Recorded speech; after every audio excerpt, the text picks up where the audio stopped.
pronti? Si parte, si parte. E si parte anche con degli auguri questa mattina. Qualcuno dirà, ma che mai non si ha messo Mirella stamattina del Merry Christmas? Eh sì, me l'ho messo apposta, perché fra poco termina gennaio, siamo entrati nel 2025 e devo dire che la verità è che Natale 2024 è stato disastroso per le fragilità, per il mondo del volontariato, per l'associazionismo. Allora io spero che con questo maglione di portare fortuna invece al Natale del 2025. Spero che sia un Natale di luce per tutte quelle sofferenze che ho visto, che avete visto in questo anno 2024, con una politica che non ascolta le fragilità perché è impegnata in altre cose. Spero che il 2025 invece sia impegnata nel sociale, sia impegnata a trovare fondi per tutte quelle realtà che abbiamo e che hanno bisogno di essere sostenute, di capire che non è che si possa aspettare in eterno che loro prendano decisioni che vanno bene soprattutto a noi, che ci aiutino. È una sofferenza. Io ieri sera ho fatto una riunione con tantissime associazioni e vi dico la verità, è una desolazione, non sono ascoltate, non vengono invitate ai tavoli dove dovrebbero essere presenti. Sono associazioni a tutti gli effetti iscritte che hanno il diritto di essere ascoltate, fanno dei tavoli dove non c'è nessuno, i soliti noti, oppure questi dicono ma non ci rappresentano, parlano di cose che a noi non interessa. Soldi, regna il mondo dei soldi. Pensate che c'è una squadra di baseball che sta cercando, e lo dico pubblicamente, un campo dove sta a giocare questi atlete, questi ragazzi, e non lo trova. Solo calcio. Esiste solo il calcio.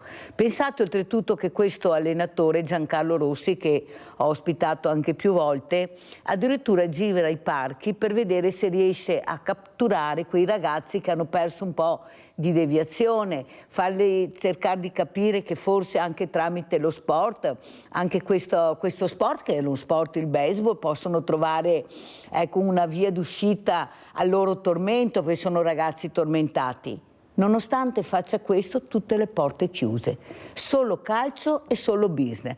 Allora io chiederei a tutti i sindaci che mi stanno ascoltando, che qualcuno sta ascoltando, se per cortesia possono dire che ci sono anche altri sport oltre al calcio. E soprattutto a questo uomo che sta cercando, senza chiedere niente, di recuperare questi ragazzi nei parchi, perché si trovano anche là, e che non viene dato ascolto. Capite come funziona? Poi dicono i ragazzi. Oppure quell'associazione che sta cercando di dare risposte agli diversamente giovani, facendoli vivere, andandoli a trovare, cercando anche di occuparli. Neppure una risposta. Adesso manderò questo progetto alle pari opportunità regionali, visto che ho avuto anche ospite, per vedere se avrà una risposta. Capite che chi vuole fare è messo da parte. Poi dicono, ma che fatica, ma dove siete, ma cosa fate? Siamo qui, stiamo aspettando che la politica ci dia ascolto e risposte. Avete sentito anche per la raccolta delle firme, questo comune di Treviso che doveva riunirsi la giunta a dare risposte ad Andrea Dan. È da settembre che andiamo avanti, ieri sera ha detto deve ancora ricevere risposta. Eppure stanno cercando di fare il bene della comunità, ma non li ascoltano, non sono interessanti.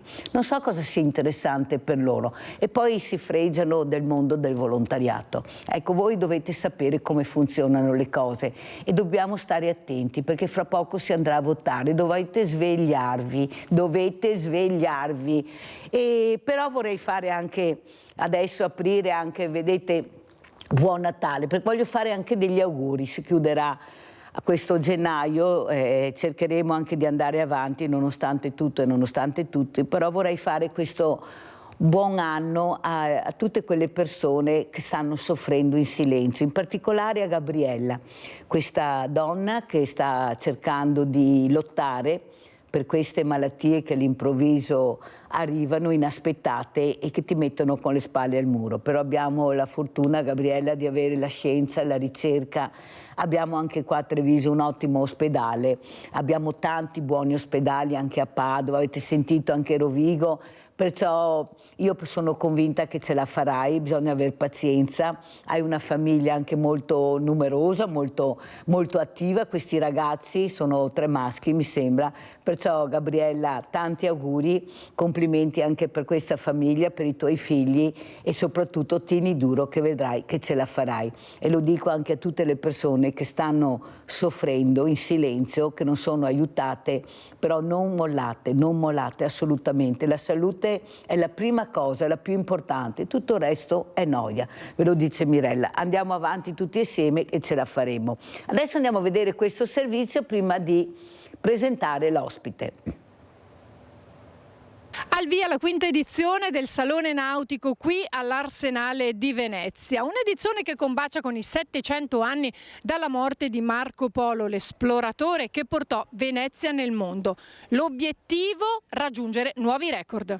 La manifestazione è iniziata con l'inno di Mameli, cantato dal coro del Teatro La Fenice.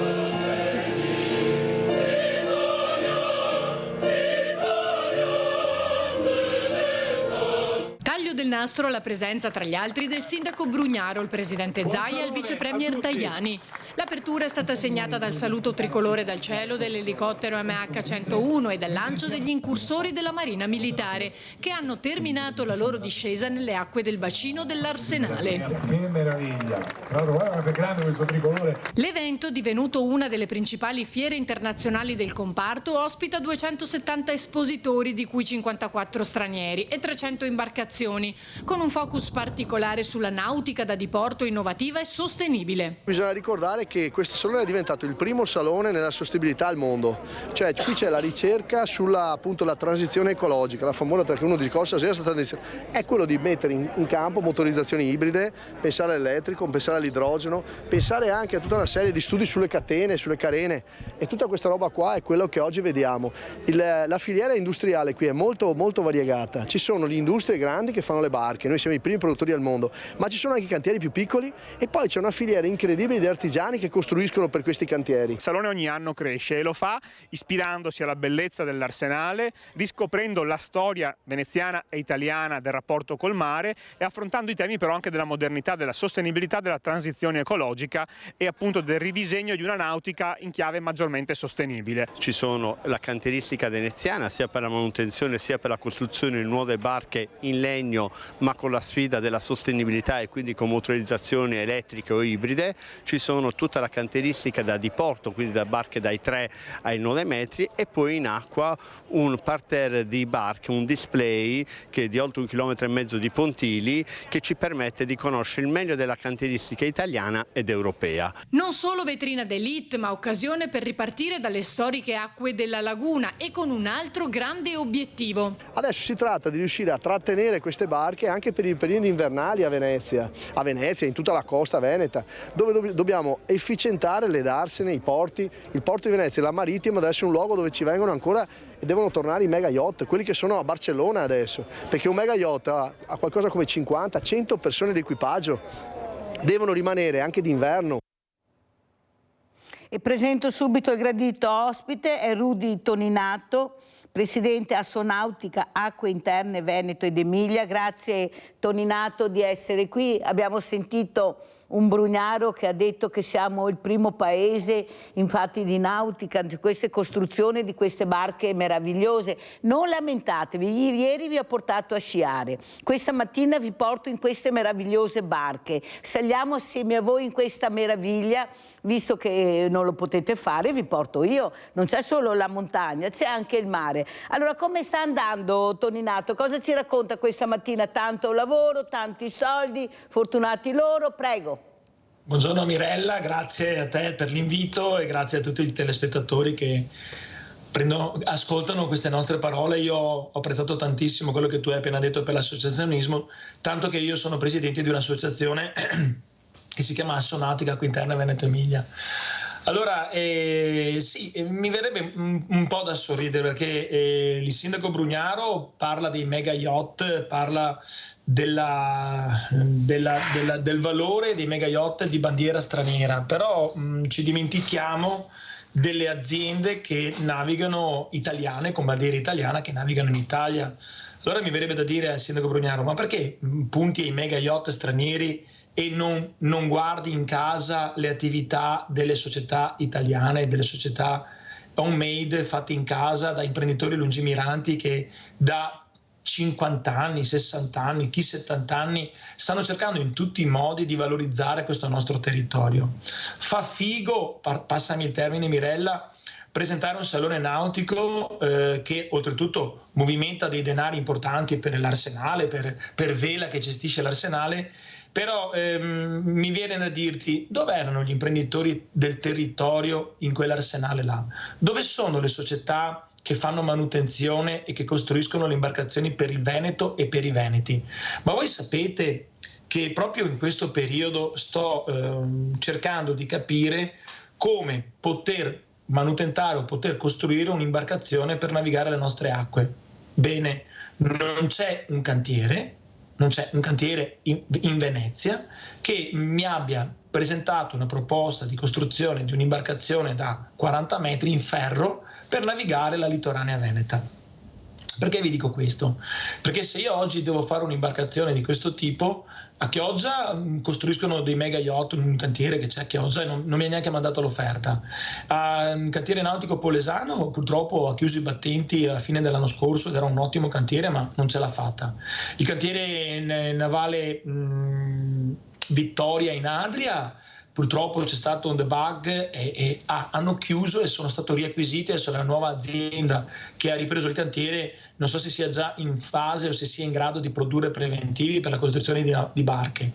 Vado su a Mantova, c'è un solo cantiere che sta costruendo una barca e si parla di costruirla ci vogliono circa 2 anni perché non hanno dei quantitativi di personale importanti da poter accelerare i tempi. A Cremona, cantiere Serrani ha chiuso per fallimento. Cioè, abbiamo un panorama per quello che riguarda il cabotaggio in acque interne devastante. Si aggiunge poi che abbiamo avuto dei governi veramente lungimiranti. Invece di adottare le direttive in maniera intelligente, abbiamo adottato, parlo un po' su dei tecnicismi, capisco che non tutti potranno capire, però cerco di essere il più semplice possibile. Nel 2016 esce una direttiva europea che l'Italia poteva tranquillamente adottare e derogare. E vi spiego perché. Una direttiva europea che ci impone delle norme per costruire le nuove imbarcazioni secondo le regole e i principi delle barche che navigano il Reno, il Danubio, il Volga, cioè quei grandissimi fiumi europei. Allora la direttiva diceva: Paesi europei, questa è la direttiva, se volete costruire delle imbarcazioni che navigano solo da voi su vie d'acqua non collegate con il resto d'Europa, potete derogare alla direttiva. Se invece volete costruire delle imbarcazioni che andranno a navigare su queste grandi vie di navigazione, dovete adottare la direttiva. Noi in Italia, a me che io non ho memoria che ci siano dei canali navigabili che ci colleghino alla Francia, alla Svizzera, all'Austria, non ho memoria, o alla Slovenia. Se qualcuno magari mi fa presente che c'è un canale navigabile che ci collega al resto d'Europa, ben venga.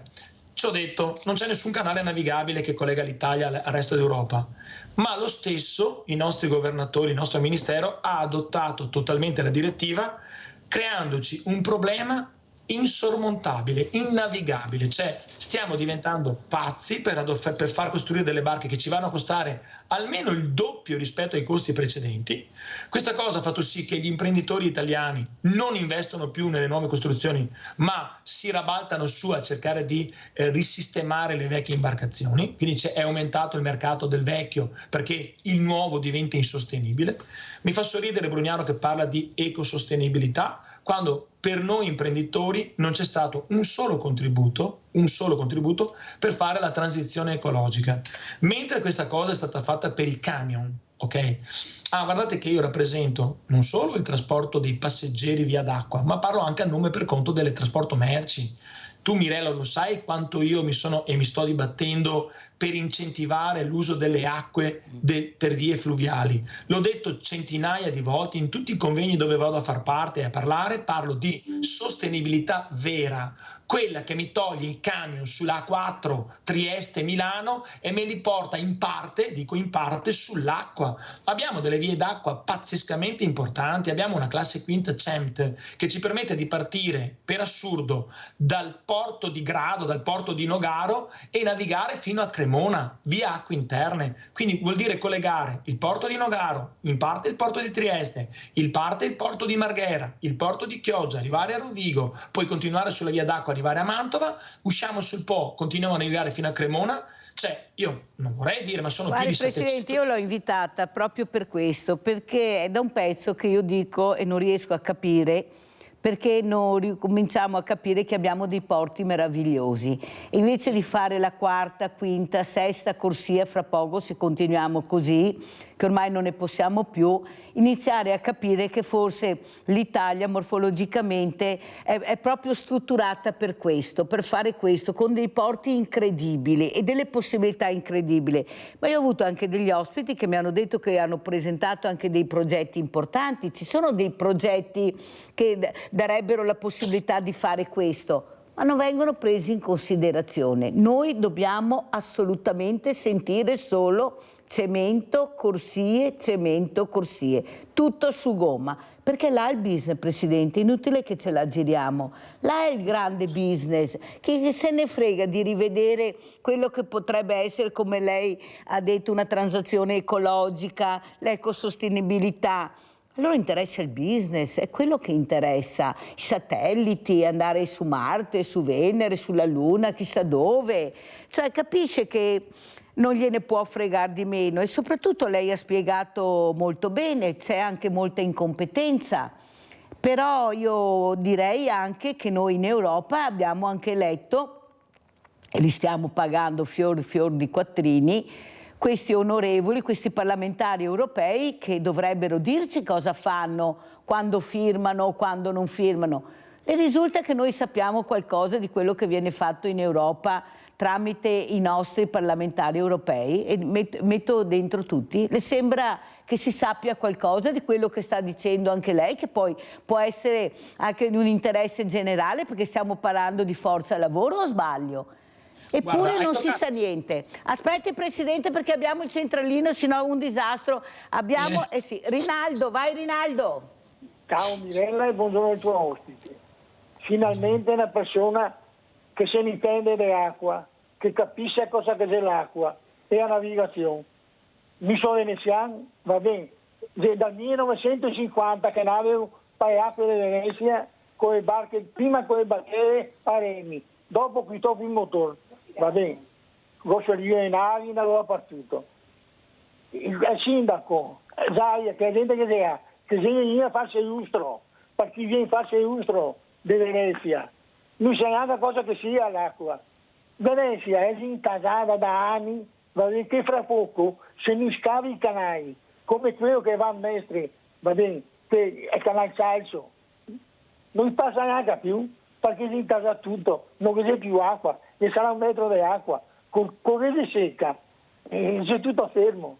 Bisogna, le barche, ma le barche da miliardi, non interessa, io vuol piccolo cabotaggio, che vada via, e la gente con barche, perché adesso una barca da 9 metri, minimo che vuole 30-40 mila euro, non parliamo di barche come una volta che ti avevi il 10 cavalli, giusto che regna pure, ma devo gente competente come questo signor che è qua, perché da Padova, Venezia è stata fatta, va bene, portando gli alberi tramite i fiumi, non aveva i scavatrici che ha adesso, è il Baini, gli ha fatto i fiumi finché arrivasse gli alberi a Venezia.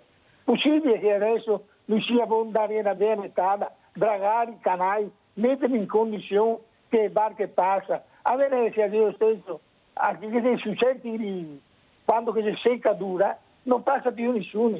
6 anni che non secchi i canali, Mirella. Una volta cos'era un canale di riva, un rio a volta, si seccava il canale col badile e poi che andava a taglia che portava via sta melma. Dopo, da quando viene fuori i Verdi, che non c'è ragazzi che possono svodare in mare e melme, va bene, insomma bisogna ascoltare gente competente. Questo signor qua ha da fare roba che ha da fare, perché sa cosa ha da fare, conosce il problema, ma un sindaco che diventerà un altro. Cosa molto cacciati, non so neanche se sia buono in nuovo. Mirella, dai. Grazie caro Rinaldo, grazie, buona giornata. Sentiamo come risponde il nostro Rudy Toninato, Presidente, come commenta sia quello che abbiamo detto sia le parole di Rinaldo. Allora, innanzitutto ringrazio il signor Rinaldo perché sento che la sua conoscenza da veneziano non poteva tradirmi e quindi lo ringrazio per questo assist che mi ha dato. Beh, allora, innanzitutto Rinaldo dice delle cose vere, ovvero, cioè, noi non possiamo continuare a parlare di sostenibilità e poi, non so se vi ricordate, quando hanno tirato in secca, quando ci sono state le grandi secche, quelle 2 anni fa, che Venezia praticamente aveva mezzi canali fuori e si vedevano tutte le sporchità, tutta la sporcizia che c'era dentro i canali veneziani. Allora, assolutamente vero quello che dice Rinaldo, dobbiamo partire con degli interventi, cioè tutto sto PNRR che si è parlato, non sono stati fatti dei progetti di riqualificazione ambientale a Venezia, nei Rini, nei canali.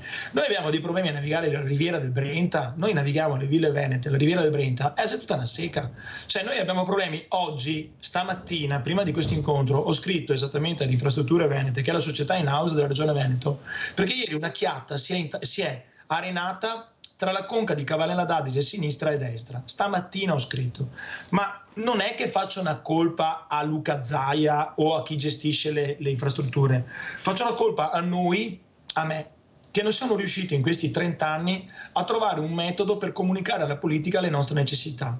Mi rendo conto oggi, Mirella, che siamo sempre abituati a dare la colpa agli altri e invece io oggi vi dico che la colpa è mia, la colpa di perché non si naviga è di Rudy Toninato, presidente oggi di Assonautica Acque Interne.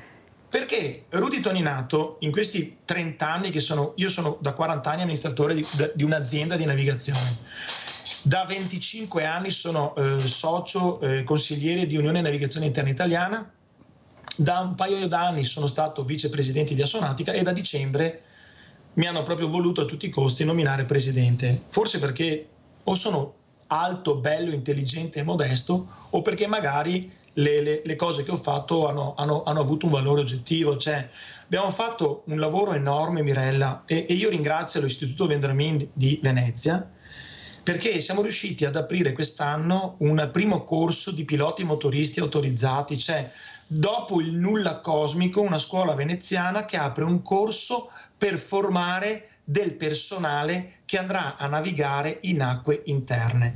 Allora, perché lo dico con grande orgoglio? Perché innanzitutto ringrazio Alberto Lisatti, presidente di Unione, che come me e con me ha lavorato con Vermas e con l'Istituto Vendramin per far sì che questo corso prendesse il via, prendesse la rotta.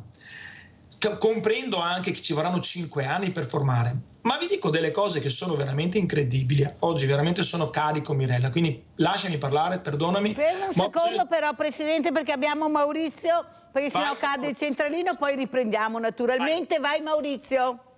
Ciao Mirella e buongiorno all'imprenditore. Allora, io dico solo 2 cose, Mirella, semplici e brevi. Sarò breve. Allora, per carità, ben venga la navigazione, un plauso alla navigazione, a tutte quelle imbarcazioni, eccetera. Ok, anche a me piace il mare. Però dobbiamo cercare capire che con tutti quei problemi che ci sono e che la gente sta vivendo adesso, che c'è un malessere, ok, sia anche nelle persone, come dice la Mirella, di fragilità.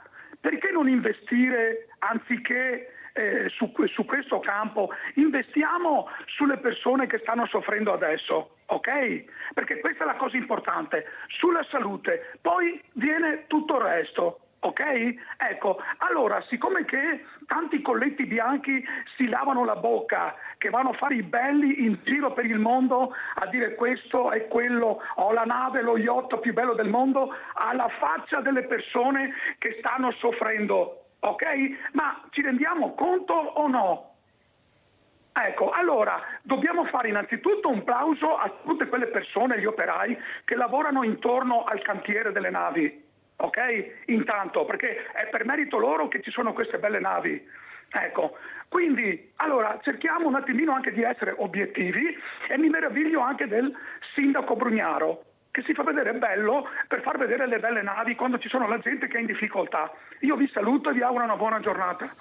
Grazie Maurizio, questa mattina non parliamo di yacht ma stiamo parlando di navigazione, stiamo parlando delle possibilità veramente che ha questo paese per volare. Guardate che non ci manca niente, abbiamo la Sicilia senza acqua ed è circondata dall'acqua, Calabria non ne parliamo, cioè capite che non ci siamo proprio, sveglia Veneti ma sveglia anche italiani. Prego Presidente, continuiamo perché era importantissimo anche quello che stava dicendo, e grazie anche a Maurizio. No, Maurizio, capisco un po' la sua posizione di astio, nel senso che capisco che diceva ci fanno vedere le barche da milioni di euro e poi abbiamo delle associazioni e dei gruppi di fragilità che non ce la fanno andare avanti.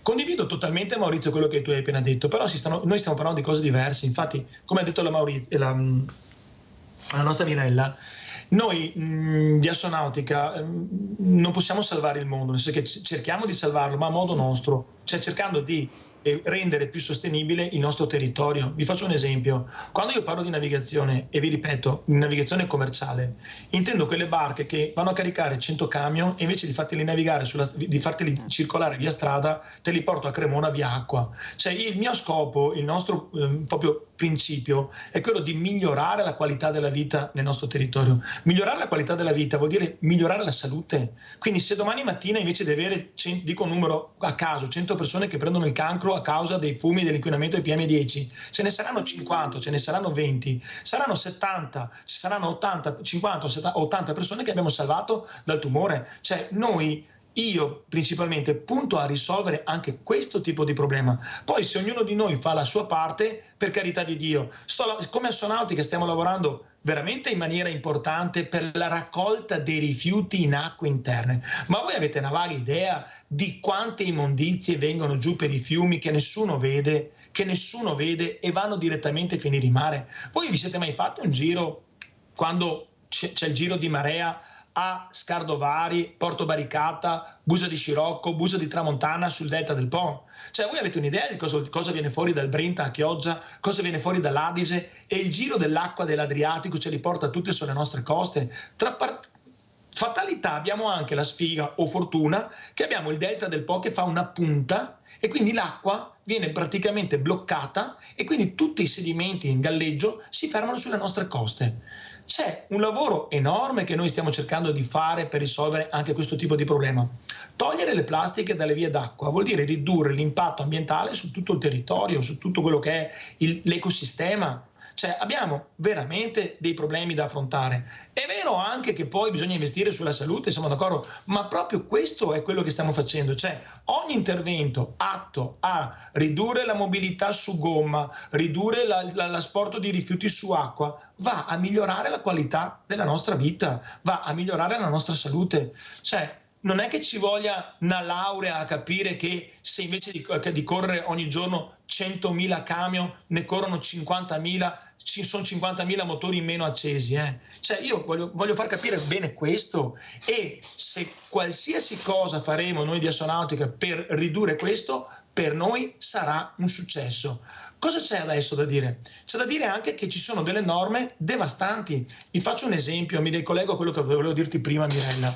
Noi oggi non riusciamo a far modificare una legge semplicissima. In Italia abbiamo un decreto del 1957 che dice che per prendere la patente della barca trasporto merci e passeggeri, per essere comandante, io sono comandante, sono capitano, quando ho fatto gli esami all'epoca, quando avevo 20 anni, avevo 10 decimi di vista, d'accordo? Non corretta con gli occhiali. Ora porto gli occhiali e posso continuare a fare il capitano. In tutta Europa la norma dice che anche in fase di esame la vista può essere corretta, cioè posso fare l'esame utilizzando gli occhiali. Ho amici miei piloti di aeroplano che portano l'aereo con gli occhiali. Ma vi pare normale che io ho dei ragazzi di 20-25 anni che vogliono fare gli esami da pilota motorista, da capitano, da conduttore, e non possono fare gli esami perché la norma italiana dice che devono avere 10 decimi senza avere la vista corretta. Siamo l'unico paese in Europa che ad oggi ha questa norma. Ma vi pare normale che noi dobbiamo cervellarci per capire come modificare una legge che dovrebbe essere fatta di ufficio? Cioè non ci dovrebbe essere nessuno che gli dice guarda che c'è la legge sbagliata, modificala, perché c'è una norma europea che l'ha già testato, che la vista può essere corretta, ma non è stata recepita dal governo, dal Ministero dei Trasporti. Allora, se da una parte mi recepiscono le leggi che ci danneggiano, quelle vengono recepite subito, immediatamente, e ci massacrano. Quelle che invece potrebbero essere a pro nostro, cioè a pro impresa, quelle no, quelle bisogna sempre fare il giro largo. Guardi, Presidente, ieri abbiamo fatto vedere anche il nuovo codice della strada con i farmaci e addirittura hanno preso posizione anche l'ordine dei medici perché non ne vieni fuori, non si può. Ci sono delle cose veramente, oppure guardiamo il monopattino, prima lo mettono, poi si accorgono che non va bene, che ha bisogno delle luci, che bisogna avere il casco. Capisce che non ci siamo proprio, Presidente, no. Ma non ci siamo proprio. La gente inizia a capire, per quello io dico sveglia Veneti, perché veramente sono delle cose incredibili, come le sta spiegando anche lei, una cosa veramente da incompetenti, perché non è possibile che ci troviamo in queste situazioni. Allora andiamo a vedere anche questo è l'inaugurazione del Salone Nautico. Prima abbiamo visto il Polo Nautico e poi lo commentiamo con Rudy Toninato, presidente Assonautica. Andiamo a vedere.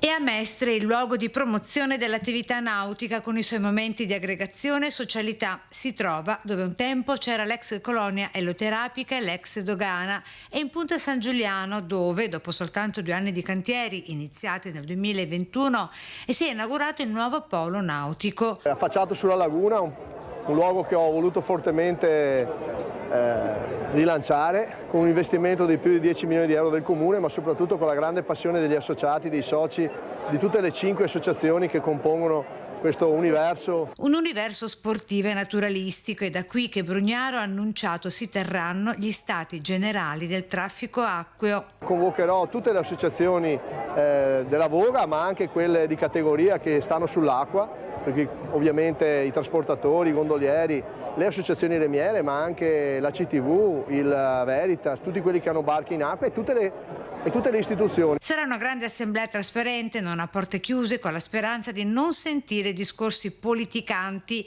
in un grande momento di confronto, così sempre il primo cittadino. Insieme, anche con persone che non mi hanno votato, non è nessun problema, siamo amici uguali, perché l'importante è andare d'accordo. Il polo nautico in questo momento, la cosa più bella che oggi sono venuto a inaugurare, è l'amicizia, è la concordia. Il nuovo polo nautico di San Giuliano è sorto con il recupero e la valorizzazione di alcuni immobili di pregio architettonico e culturale e con la realizzazione di 5 nuove strutture su 2 livelli che ospiteranno palestre per attività legate alla voga e spogliatoi con un punto ristoro. Un'altra sfida è proprio quella di ridare questi luoghi alla cittadinanza, di farli partecipare alle nostre attività, di consegnargli il rapporto con la laguna che avevano negli anni 60.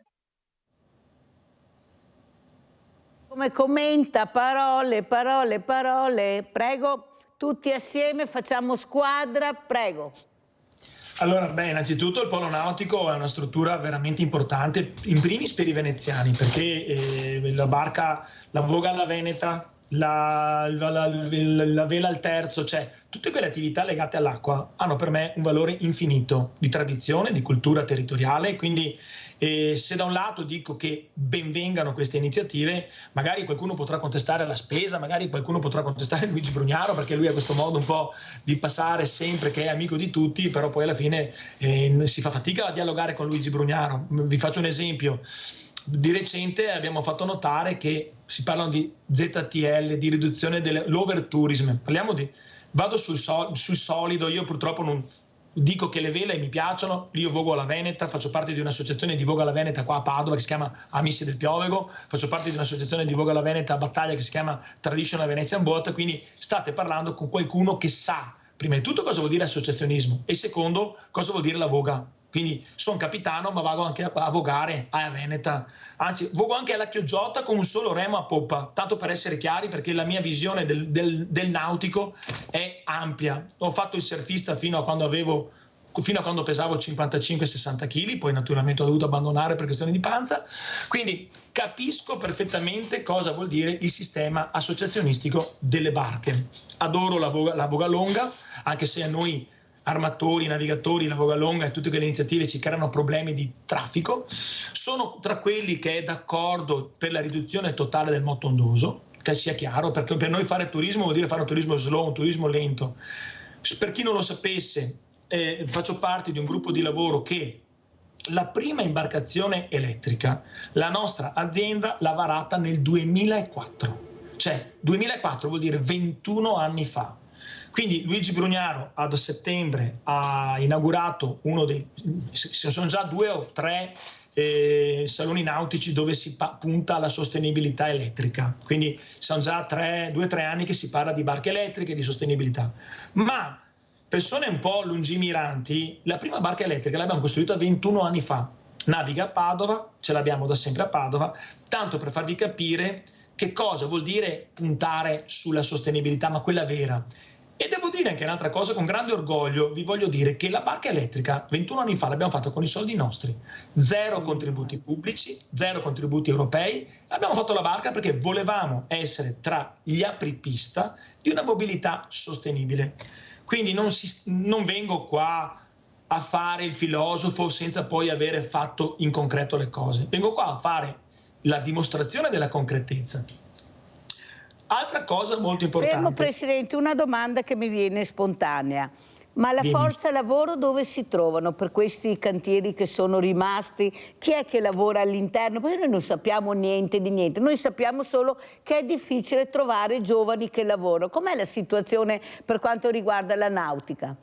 È drammatica, Mirella, ti sto dicendo appunto che è drammatica non solo sotto il profilo della cantieristica, ok? Quindi della costruzione delle barche, ci sono cantieri che chiudono perché non hanno personale, ma è anche drammatica per la conduzione delle barche. Noi in acque interne non abbiamo le stesse patenti che hanno in acque marittime, cioè se mentre a Venezia per fare il tassista o per fare quello che guida la CTV o l'Ali Laguna o queste barche da trasporto di linea è necessario un titolo che si chiama o capobarca al traffico locale o padrone marittimo se le stazze delle imbarcazioni sono di maggiore entità. Noi in acque interne abbiamo dei titoli un po' ridotti, minori. Uno si chiama pilota motorista se merci, pilota motorista autorizzato se passeggeri, poi puoi essere o conduttore, puoi essere capitano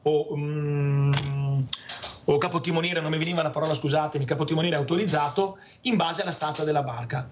Il discorso che vi dicevo prima, che dobbiamo cambiare la norma per far sì che si possa fare l'esame con la vista corretta, è proprio a servizio di aumentare la forza lavoro, perché se tu, Mirella, oggi hai 40 anni, 45, 50, 35 anni e non hai 10 decimi di vista, non puoi venire a fare il capitano della barca in acque interne, non puoi portare la chiatta da Venezia a Cremona via acque interne, perché non ti permettono di fare l'esame da pilota, da capitano. Basta, Presidente, perché devo andare assolutamente, dovete dove? In pubblicità.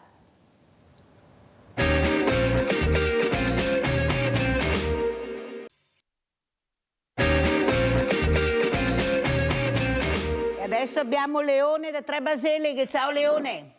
Ciao Mirella, grazie, saluto il tuo ospite. Allora, io adesso non voglio cominciare a dire che ho lavorato sulle navi, ho lavorato sulle navi da crociera molti anni fa e un po' di navigazione me ne intendo.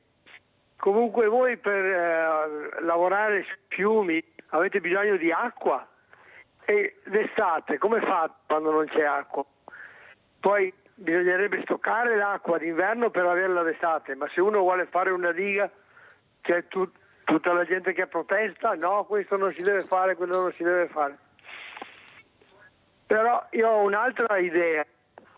Adesso abbiamo visto che questo pianeta si sta riscaldando sempre di più e i ghiacci stanno sciogliendo e le acque dei mari saliranno.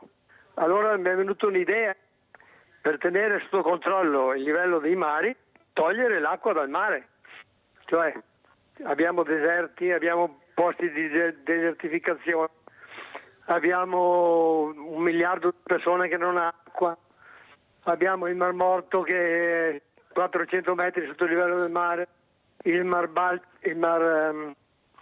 non mi viene il nome adesso.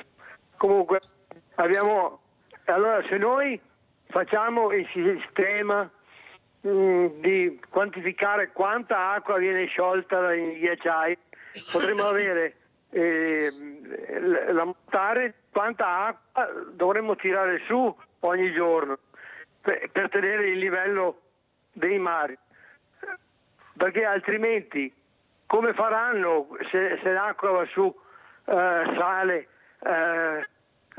i fiumi non scaricheranno più a mare, sarà un disastro. Volevo sapere la vostra opinione, grazie. Grazie Ciao, a te Leone, prego Presidente. Scusate, avevo tolto il microfono. No, caro Leone, io ti capisco e cerco di darti delle risposte. Allora, innanzitutto è vero quello che hai detto, Leone, sul fatto che abbiamo avuto dei problemi di siccità, e mi riporto all'anno 2021-2022 dove effettivamente abbiamo avuto dei gravissimi problemi di siccità. Però nello stesso tempo l'anno scorso, 2024, abbiamo avuto dei problemi di troppa acqua. Cioè noi abbiamo avuto il fiume Adige che ha fatto più di 4 mesi di piena quest'anno. Cioè, vi dicevo prima, abbiamo dovuto scrivere perché ci sono i mandrachi delle conche intasate, ma perché? Mica perché si è andato sul livello dell'acqua, ma semplicemente perché le grandi piene di questa estate, questa primavera, estate e soprattutto autunno, hanno portato giù una quantità incredibile di sedimenti lungo l'Adige, tali da mettere in secca le nostre 2 conche di navigazione, Cavanella d'Adige a sinistra e Cavanella d'Adige a destra. È difficile attuare quello che hai appena proposto, quello di togliere l'acqua dai mari. È vero che il Mar Morto è 430 metri sotto il livello del mare e continua a scendere. Mi verrebbe da dire mettiamo via una pompa, caviamo via l'acqua dal mare e buttiamo sul Mar Nero, sul Mar Morto. Però è una battuta per far capire che non sarà facile gestire il cambiamento climatico. Siamo consapevoli che questa cosa sta accadendo. Poi ci sono 1000 versioni di lettura del cambiamento climatico. C'è chi lo imputa al nostro disastro ecologico, c'è chi lo imputa ad una mutazione geologica della Terra che è inesorabile, cioè non siamo noi, ma noi ne subiamo le conseguenze. C'è chi parla di un percorso che questi nostri 10 miliardi di 7 miliardi, quanti anni è che la Terra? 10, 7 miliardi. In questo percorso di vita della Terra ci sono delle mutazioni, quindi ognuno ha la sua opinione e io allora andiamo a sentire, devo correre purtroppo Presidente, se no non ce la faccio, anche quello che ha detto l'assessore Michalizia, il vice sindaco, proprio su questa navigazione interna. Andiamo a Padova.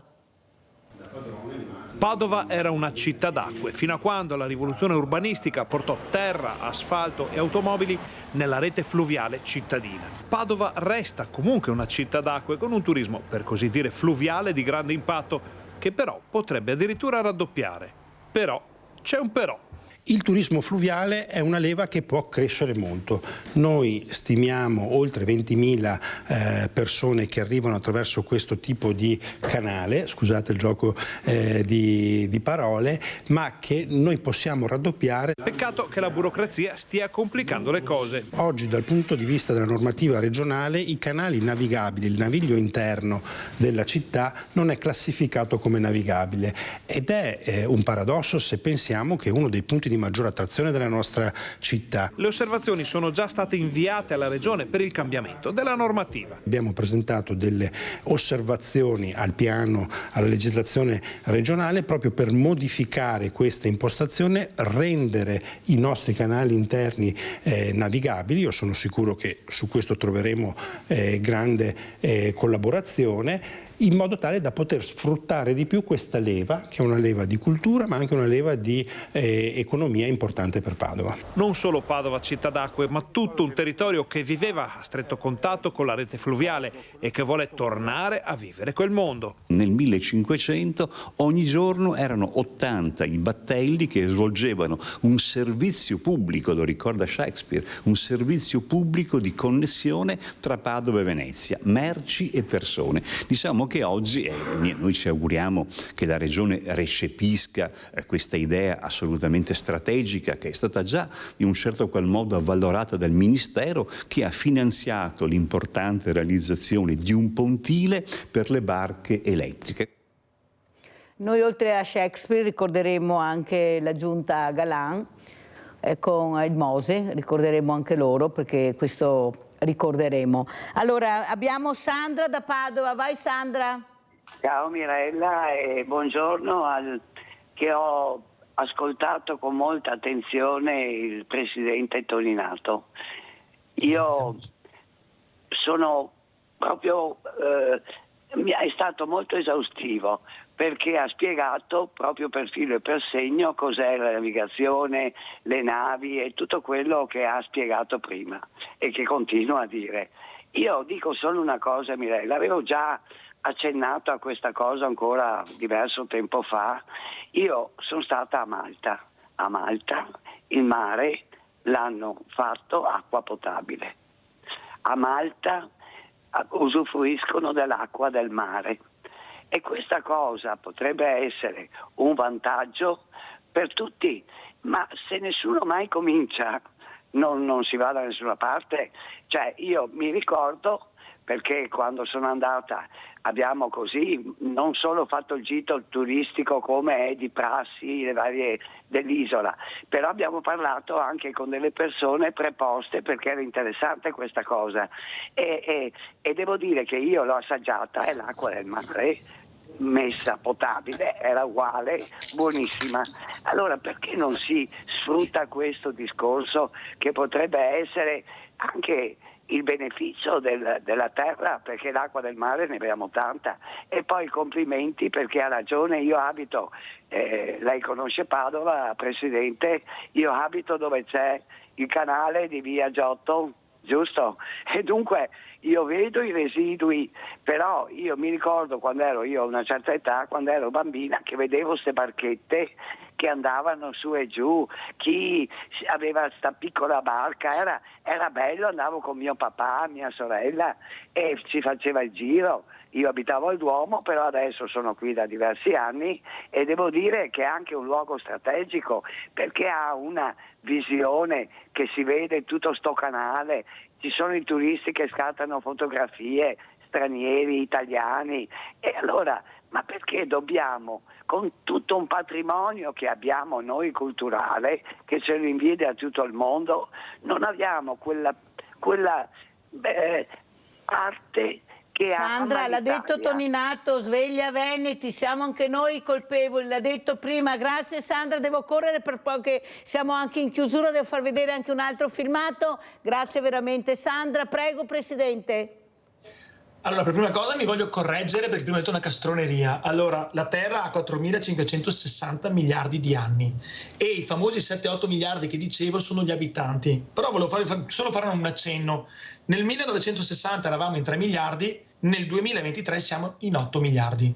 Cioè, non c'è niente da fare, 8 miliardi producono immondizie, gassosità, noi siamo i primi produttori di problemi sulla terra, che sia chiaro, quindi non è che siano robe strane da capire. Poi quello che dice Mirella, giusto mi hai detto Mirella, e io condivido totalmente. Scusami Sandra. Io sono di Padova come te Sandra, quindi conosco benissimo Padova, conosco il Piovego vicino a casa tua, ho apprezzato quello che ha detto sia l'assessore Michalizzi, vice sindaco, sia l'assessore Colasio, mi dispiace che siano arrivati 21 anni dopo la nostra prima barca elettrica a fare il pontile per le barche elettriche, quindi vuol dire che ci hanno messo solo 21 anni a capire la necessità di un approdo per le barche elettriche, ma dicono meglio tardi che mai. e condivido totalmente quello che hanno detto in merito al discorso della normativa da modificare. Cioè, noi siamo i primi, come loro, a sostenere che le vie d'acqua padovane devono essere riportate in classifica della navigazione. Però Michalizzi non ha detto una cosa importante, che questa cosa era stata modificata quando nel 1960 abbiamo effettuato il tombinamento delle riviera Ponti Romani e Riviera Tito Livio. Una volta le barche arrivavano al Porto Contarine, andavano giù per Largo Europa, Canton de Astua. Ma perché si è fatto questo, Presidente? Perché siamo degli stupidi, perché la giunta crescente, quando nel 1960 pensò di tombinare le vie acque interne, io ogni volta che vengo a Treviso mi incazzo a morte con chi nel 1960 ha tombinato le nostre vie d'acqua. Io da padovano mi sento offeso di vedere cosa ha fatto quella giunta in quegli anni. Loro in una seduta di comune, hanno deciso di tombinare Riviera Ponti Romani e Riviera Tito Livio.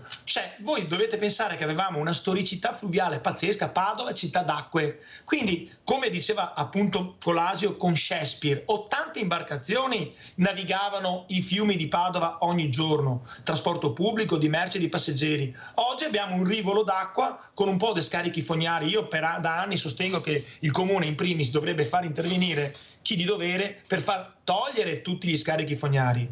Ma è mai possibile che io, se faccio una casa in via Vigonovese a Cammin, mi devo collegare alla rete fognaria e invece in zona Portello, vicino al ponte Portello, ci sono scarichi fognari che tutt'oggi scaricano sul Piovego? Ma è mai possibile che siamo stati noi come amici del Piovego degli anni 90, il professor Franzin vivente che ormai ha 84-85 anni, siamo stati quelli che hanno fatto sì che la giunta destro intervenisse alle porte contarine, in primis per aprire le porte contarine come le vedete oggi, che sono meravigliose, abbiamo riportato l'acqua all'interno della città, ma la cosa più importante è che tutto partì perché denunciammo la presenza di un tubo enorme di fogne che scaricava liberamente sul Piovego. È stato lì che è iniziata questa rivoluzione fluviale a Padova, quando siamo riusciti a far togliere questo scarico fognario.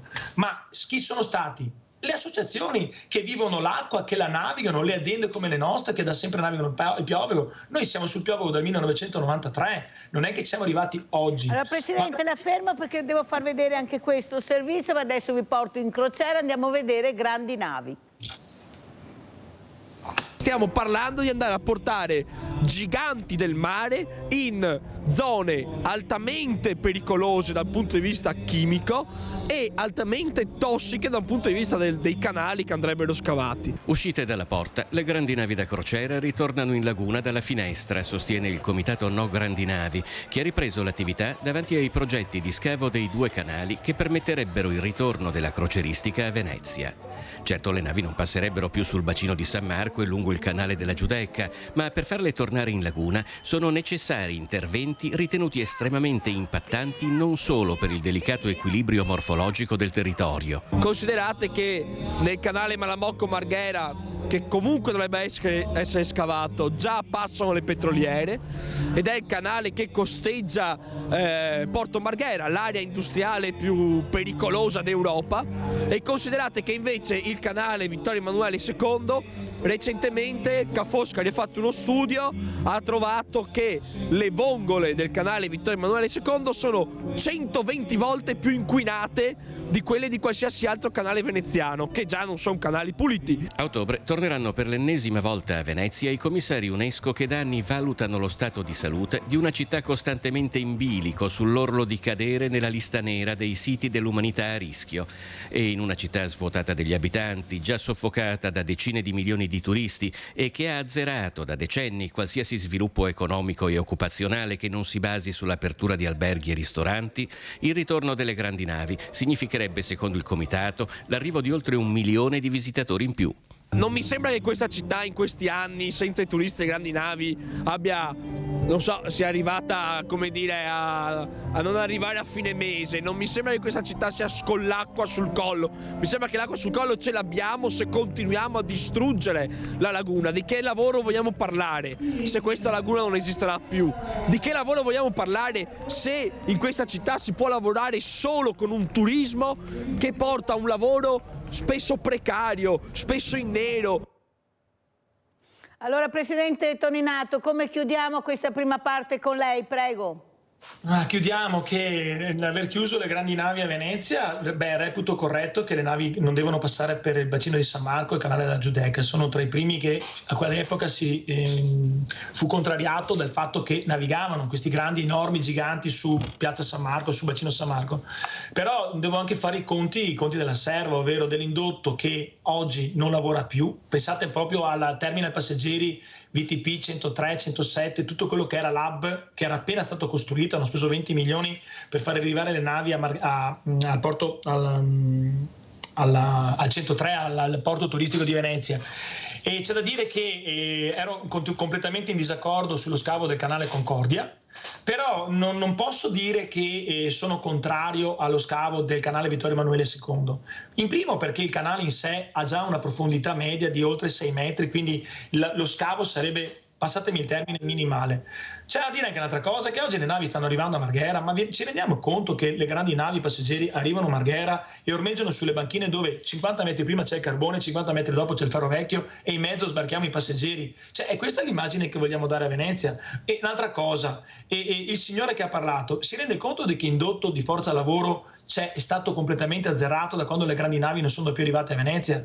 Certo che ci vuole un giusto equilibrio, cioè il zero non va bene, il tanto non va bene, ma ci vorrebbe una via di mezzo che va a salvare posti di lavoro, occupazione, attività e tutto quello che è quel traffico che potrebbe essere gestito in maniera intelligente. Mi verrebbe da dire al signore che ha parlato: lei si lamenta delle grandi navi e nessuno ha detto niente dei 2 grandi alberghi che abbiamo appena autorizzato a costruire al Tronchetto. Cioè, la giunta Brugnaro ci ha fatto 1000 gabelle, ha messo il ticket per l'overtourism, i 5 euro che diventeranno 10, ci ha messo tasse ovunque, sui pullman, sugli approdi, ha messo una guida ogni 25, l'uso obbligatorio, cioè abbiamo fatto di tutto di più per non far venire il turismo a Venezia, d'accordo? Bene, risposta: 2 alberghi da 800 posti al Tronchetto? Cioè, questo vuol dire risolvere l'overtourism? Cioè, dobbiamo far pagare... Non abbiamo il contraddittorio però, Presidente, questa mattina, ecco. Però abbiamo sentito quello che pensa il Presidente Rudy Toninato. Un saluto veloce, Presidente. Grazie a lei Mirella, grazie a tutti che ci hanno ascoltato, agli ascoltatori. Ovviamente ho cercato di dare il mio contributo ad comunicare qualcosa che magari a tanti non è conosciuto, la navigazione in acque interne.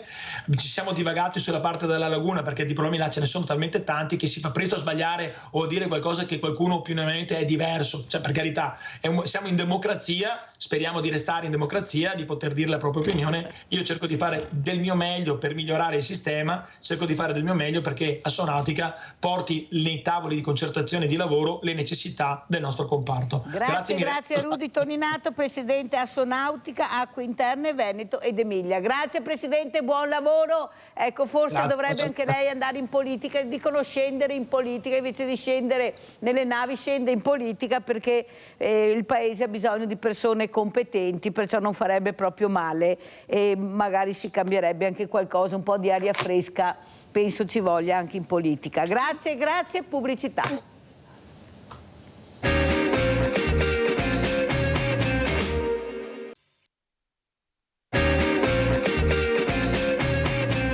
Prima di presentare queste graditissime ospiti, andiamo a vedere la nonna seduta sulla poltrona bianca qui in studio da noi, dopo ve le presento.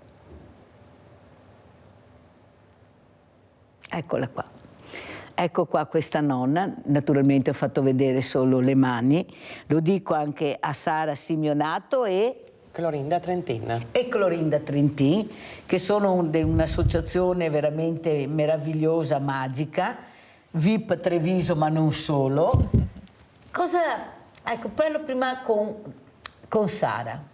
Cosa vedi queste mani? Come le vedi queste mani? Cosa vuoi dire a questa nonna che ti sta guardando? Guardate che belle sono, perciò portiamo allegria. Mi vestia da Nadal e ora guardatele bene, no. Dite che non siamo belle, diteci che non siamo belle. Siamo strabelle. Strabelle, siamo le più forti di tutti. Guarda che maglioni, guarda il capeo, guarda. Non ho niente di Natale, ma... Allora nonna, guardaci che belle che siamo, che ti portiamo un po' di allegria. Allora, cosa vuoi dire a questa nonna di 90 anni che è arrivata a Sveglia Veneti per chiedere ascolto, non soldi, non cose, ascolto? Prego Sara.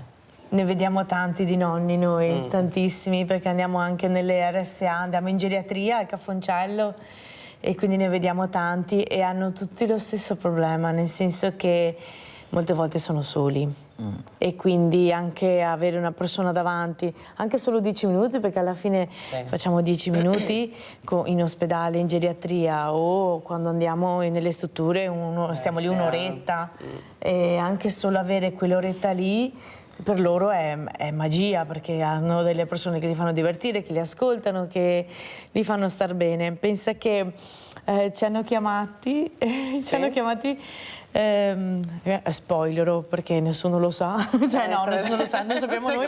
In poche parole ci ha chiamato una struttura dicendo che una delle nonne che era lì di 102 anni faceva la festa e che voleva, siccome ci conosceva, perché avevamo già fatto un progetto con questa struttura, che ci voleva lì per il suo compleanno. Cioè, hanno chiamato e ha detto guardate, dobbiamo sentire, bla bla bla.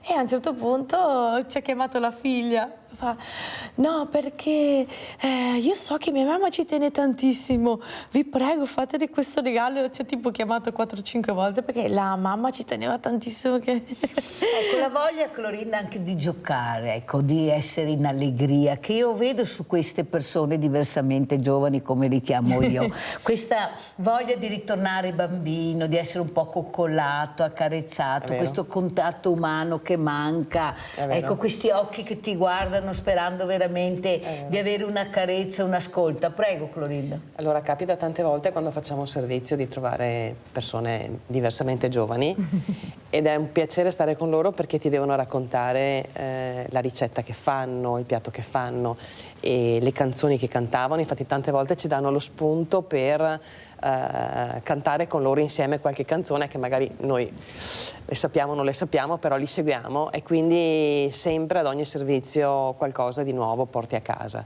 Ed è sempre un piacere perché ci sono persone veramente che non vedono l'ora di poterti raccontare come fanno il tiramisù o come fanno il sugo oppure che quella volta il nonno gli ha insegnato la canzone che faceva così e allora te la cantano.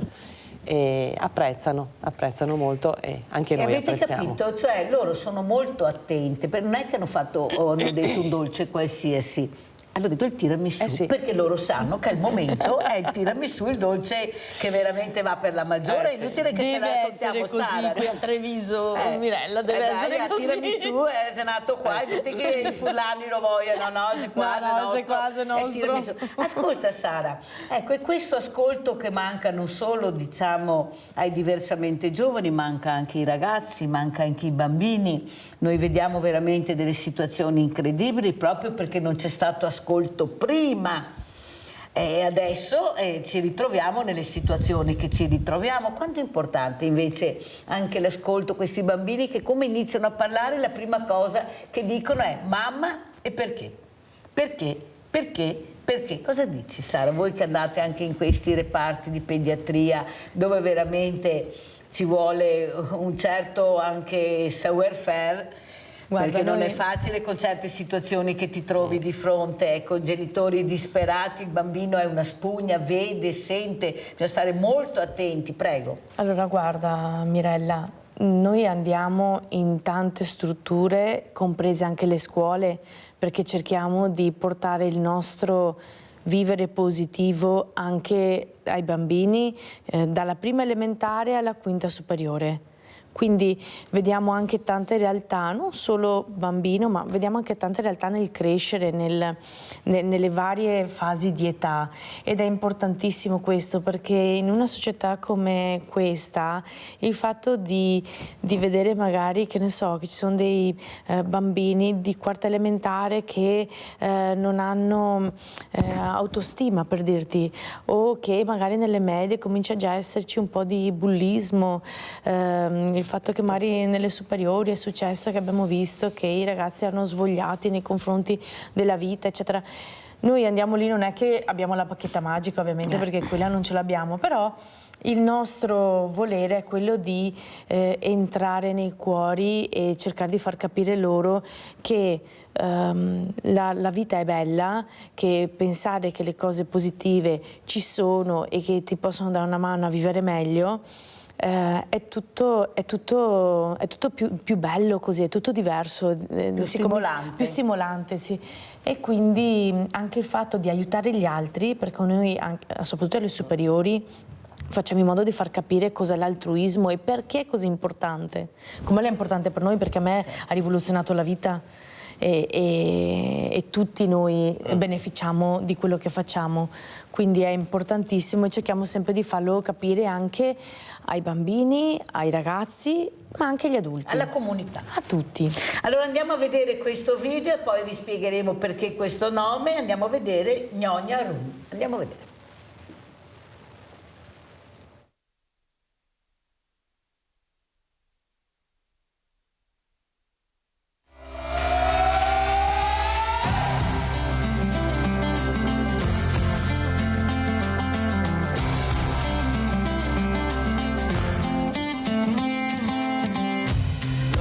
Holding all the cards and always kept me in the dark. I never thought I could shake this heartache until I saw your light, and it's got me feeling like life is good, yeah. Life is good, yeah. Yeah, in my darkest times, you got me feeling like I've been walking on air. Left all my worries and cares. I've got nobody around you. I don't care who knows I love you. 'Cause I've been so lost without you. And in my darkest times, you got me feeling like life is good, yeah. Life is good, yeah. Yeah, in my darkest times, you got me feeling like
Bellissimo, veramente bello. Vi ho detto che arrivava Babbo Natale un'altra volta stamattina, avete visto?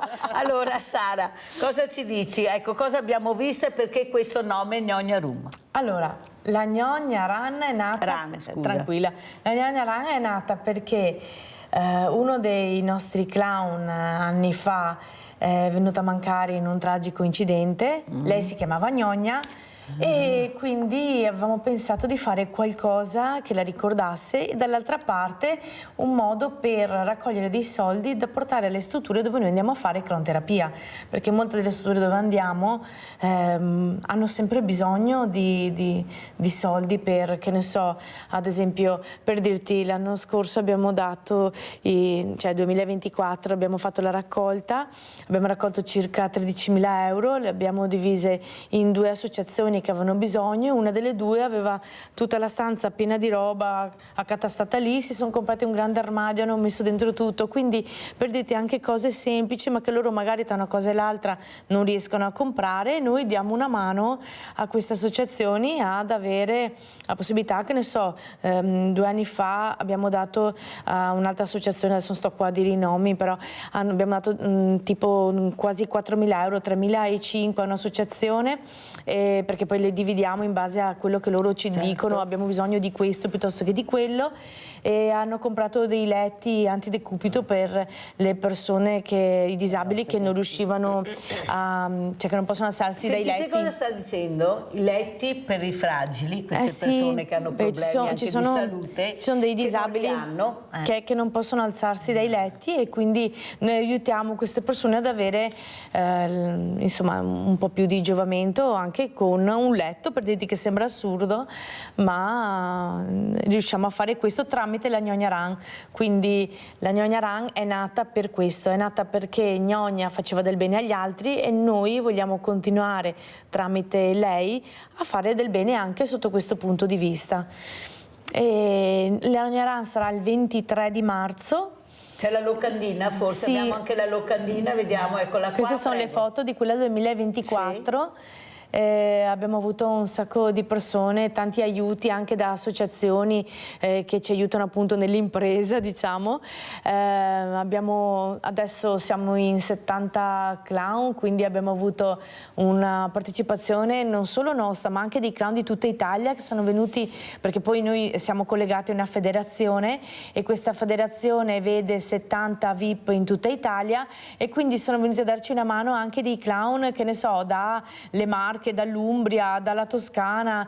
Perché l'Italia è allegra, sì, ogni regione ha la sua allegria, diciamo la verità. Da Viterbo. Anzi, più a sud che vai e più allegria trovi, qua saremo, sai che a profondo nord, qua c'è il sorriso, sono qua, venuti... la roba dura è la verità, la roba dura noi altri. Sono venuti da Pordenone, da Venezia, insomma, guarda, sono venuti un sacco di persone, un sacco di clown da tutta Italia, è stato bellissimo. È stato allora, veramente... cos'è il sorriso, Clorinda? Prima tra di noi, intanto che andavano i filmati, parlavamo di sorriso, l'importante è sorridere, sorridere al mondo, sorridere alla persona che ti sta di fronte, che vedi veramente che è molto triste. Prego, cos'è il sorriso, Clorinda? Il sorriso è una cosa fondamentale, nel senso che il sorriso è un qualcosa che ti migliora la giornata. Il sorriso è gratis, non costa niente, quindi tanto vale darlo, e il più delle volte porta tanto, nel senso che è istintivo, tu incontri una persona per la strada, gli fai un sorriso e questa ti risponde istintivamente con un sorriso. Noi come associazione, come volontari, cerchiamo di portarlo dove ce n'è un po' più di bisogno, dove le persone sono un po' più, diciamo così, tristi per N motivi, quindi negli ospedali, nelle strutture, nelle case famiglia, nelle RSA, carceri, nelle scuole, vabbè, le scuole è un altro progetto. Però sì, il sorriso è fondamentale, quindi ti migliora la giornata e ti fa vedere le cose in un modo diverso. Noi cerchiamo di far passare questo messaggio. Il sorriso è gratis, usatelo, datelo, perché porta il messaggio tanto. che dobbiamo dare questa mattina, sì. non a caso siamo così belle proprio per farvi sorridere. È già il colore, tutto quanto. Non so io più di così cosa dovremmo metterci per farvi capire invece che ogni mattina che ci svegliamo forse un sorriso, ecco, un sorriso rivolto anche agli altri, il rispetto delle persone che incontri, sì. Ecco, delle volte basta un semplice gesto, vedi veramente dall'altra parte che c'è riconoscenza, sì. Ecco, forse dobbiamo fare più comunità, quello che si faceva una volta si usciva dalla casa, si scendeva in cortile, c'era sempre qualcuno che ti ascoltava, certo. Ecco, questi bambini che venivano guardati, ecco, se si trovavano, dico tante volte, su una strada diversa e diceva, dove va tutti c'è? Ho detto, mamma sai che te si da ste parti? Cioè c'era sempre qualcuno che controllava. Adesso invece regna l'indifferenza. Minovò Combatta, il famoso detto nostro, che se ci ha portato anche a questi livelli è perché che veramente il Minovò combatta regna sovrano ancora adesso, purtroppo. Ecco, dobbiamo un po' smantellarlo anche con gesti, con manifestazioni, partecipare soprattutto, e quelli che non ce la fanno chiedere aiuto alle tante associazioni di volontariato che abbiamo. Tanti hanno anche i furgoni, hanno tutto per andarli a prendere a casa. Il problema è la burocrazia, perché se non ci danno il nome e il cognome noi possiamo essere bravi, belli e buoni, ma non sappiamo dove andare. Ecco, anche questa burocrazia, anche con queste attività che si fanno sempre più invadente, sempre più complicata. Ormai io dico sempre, Sara, e lo dico anche a Clorinda, che il mondo del volontariato gira col commercialista e deve pagare per fare volontariato, e questa è una cosa, per questo mi sono messo sto maglione, perché il 2025 a Natale non dovremo essere presi così come quest'anno, cioè pagare per fare volontariato, ma siamo tutti fuori di testa? Prego, Sara. Allora, Mirella, c'è una cosa da dire. Da un lato capisco la voglia di fare in modo che sia tutto quanto sempre più limpido possibile, perché così sai, si fa in modo che non ci siano truffe, cose del genere, e quindi che sia tutto quanto fatto trasparente, fatto bene. Dall'altra parte, ovviamente, noi che viviamo, che io sono stata, sai, in direttivo, diventa un lavoro. Attualmente diventa un lavoro gestire un'associazione, perché il RUNS e l'Agenzia delle Entrate e questo e quello diventa un lavoro che ti impegna tanto se tu vuoi portare avanti le cose fatte bene. Quindi da un lato capisco, dall'altro è diventato veramente molto impegnativo a livello di tempo, anche di sapere come fare, perché poi tu ti devi informare, cioè se tu hai una responsabilità devi anche informarti bene per sapere come fare le cose fatte bene. Sì, però vedi, c'è una questione molto importante, dobbiamo anche discuterne tra di noi, nel senso che noi siamo regolarmente iscritti, perciò conoscono tutto, non è che non ci conoscono, conoscono tutto.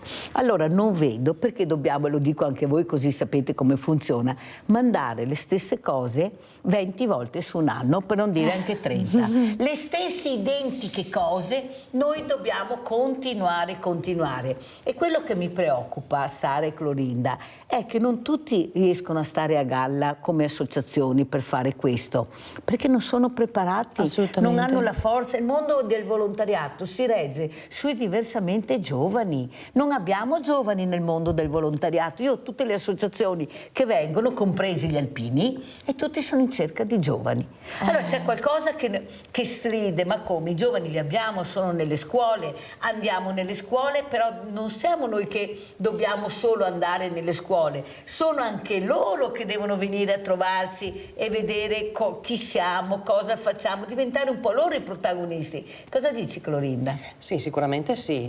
Noi facciamo di tutto anche per farci conoscere da tutti, perché poi lasciamo le nostre locandine e quindi anche i familiari delle persone, degli ospiti ci conoscono, eccetera. Devo dire che l'associazione nostra forse è un caso strano, però noi di giovani ne abbiamo tanti ne abbiamo. Abbiamo di ragazzi veramente giovani che magari studiano all'università.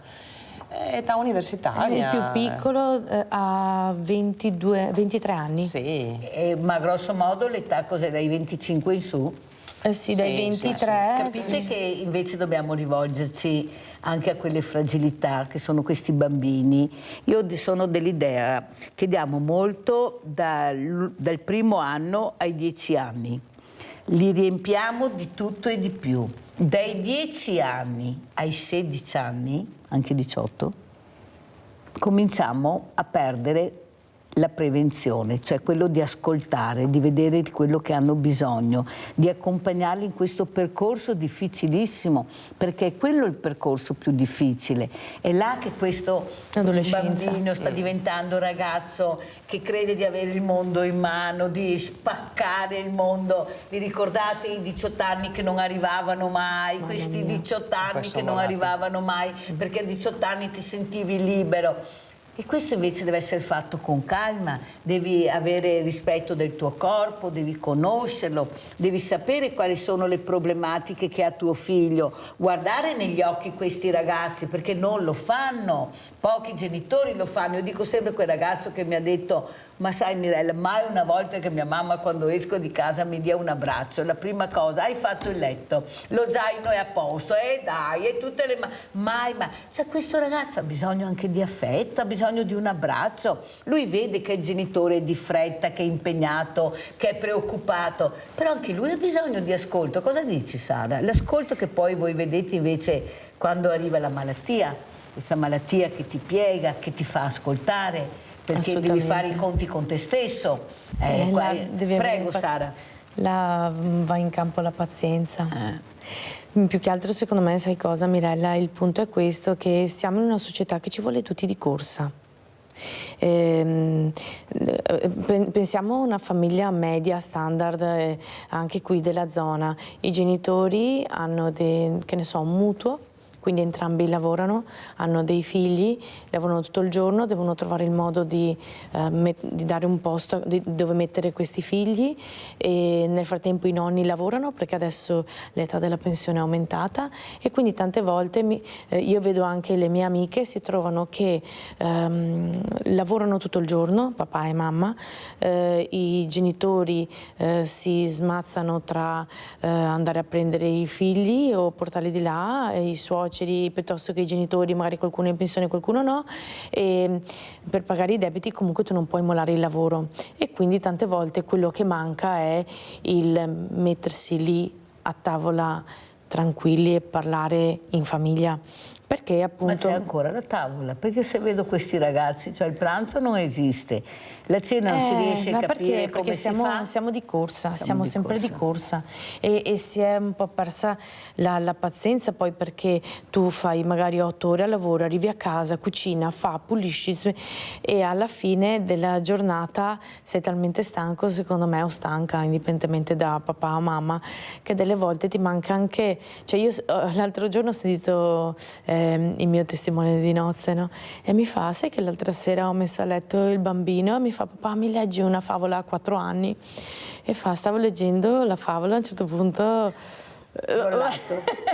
non ero più capace di stare sveglia, è stato lì, mi ha detto, papà devi continuare a leggerla perché voglio sentire il finale, e lui era lì, che non era più capace di stare sveglio. Che questo bambino invece, capite i bisogni del bambino, anche leggere una fiaba, che ormai penso che veramente qualcuno non si ricordi più che ci sono ancora questi libri. Io li ho anche al banco solidale, ogni tanto lo do al bambino, e lui a piacere, non sa che c'è, perché magari non è abituato a vedere nella libreria che abbiamo, però noi lo accompagniamo, e vedo che il libro fa sempre un certo effetto. Non è vero che tutti questi giochi lo accompagna, anche in questo è molto importante, come secondo me sarebbe dovuta essere stata accompagnata anche questa donna che ha deciso di farla finita ed è stata ritrovata a questo lago alle Bandie. Andiamo a vedere il servizio.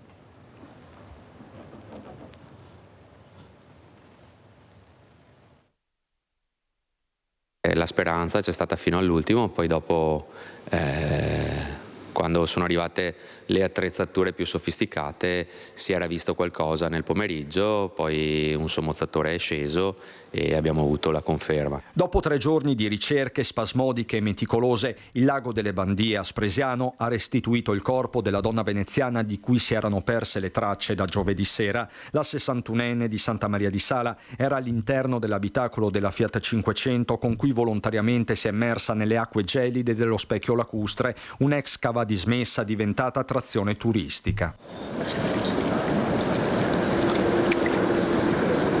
Per quasi 72 ore si è sperato in un miracolo che non c'è stato, un ripensamento dell'ultimo minuto o un tentativo disperato di depistaggio. Nulla di tutto ciò, solo la cruda realtà di un gesto estremo, peraltro preannunciato in un messaggio alla sorella. Venerdì il primo allarme, quando in riva al lago vengono trovati effetti personali e documenti, indizi che la donna ha lasciato forse proprio con l'intento di farsi trovare, e poi quei segni di pneumatico che puntano verso il lago. Si mobilitano subito i vigili del fuoco di Treviso, coi carabinieri carabinieri, da lì le ricerche con esito negativo. Fino al primo pomeriggio di domenica c'è voluta l'imbarcazione Idra dei Vigili del Fuoco di Padova, dotata di ecoscandaglio per individuare il punto esatto dell'inabissamento a 28 metri di profondità. Da lì sono entrati in azione anche i sommozzatori del nucleo regionale di Venezia, che hanno posizionato dei palloni intorno al mezzo così da favorire un sollevamento controllato dal fondo, con l'auto che viene agganciato al vericello dell'autogru. Recuperata la salma, il riconoscimento, l'abbraccio ai familiari e la sensazione netta di avere fatto tutto il possibile. Devo dire che è stato fatto un lavoro eccezionale dai Vigili del Fuoco e anche dai Carabinieri, perché sono stati 3 giorni intensi di attività continua con cambi di personale repentini e sì, purtroppo avremmo voluto un altro tipo di epilogo, però ho visto tutti quanti lavorare davvero alacremente. Allora mi dispiace tantissimo, perché questo intercettare il disagio delle volte si potrebbe fare. I segnali ci sono, l'avete sentito, forse dovremmo ascoltare di più, ecco qua, intercettare il disagio e dare ascolto. Forse se questa persona fosse stata ascoltata, fosse stato da qualcuno intercettato questo disagio psicologico che aveva, questa solitudine, perché è sempre quello, ci sono dei segnali, però la fretta, oppure sì, si esauria, ma dopo che passa, capita, e invece no, bisogna ascoltare perché questo disagio comincia a avere dei numeri veramente importanti. Basta vedere i suicidi che abbiamo anche qua noi nel Veneto e anche a Treviso, che questo dovrebbe far riflettere e fare più prevenzione. Non c'è niente da fare. E la prevenzione come si fa? Ascoltando. C'è niente da fare. Sara? Guarda Mirella, noi andiamo anche in un centro psichiatrico. Perciò?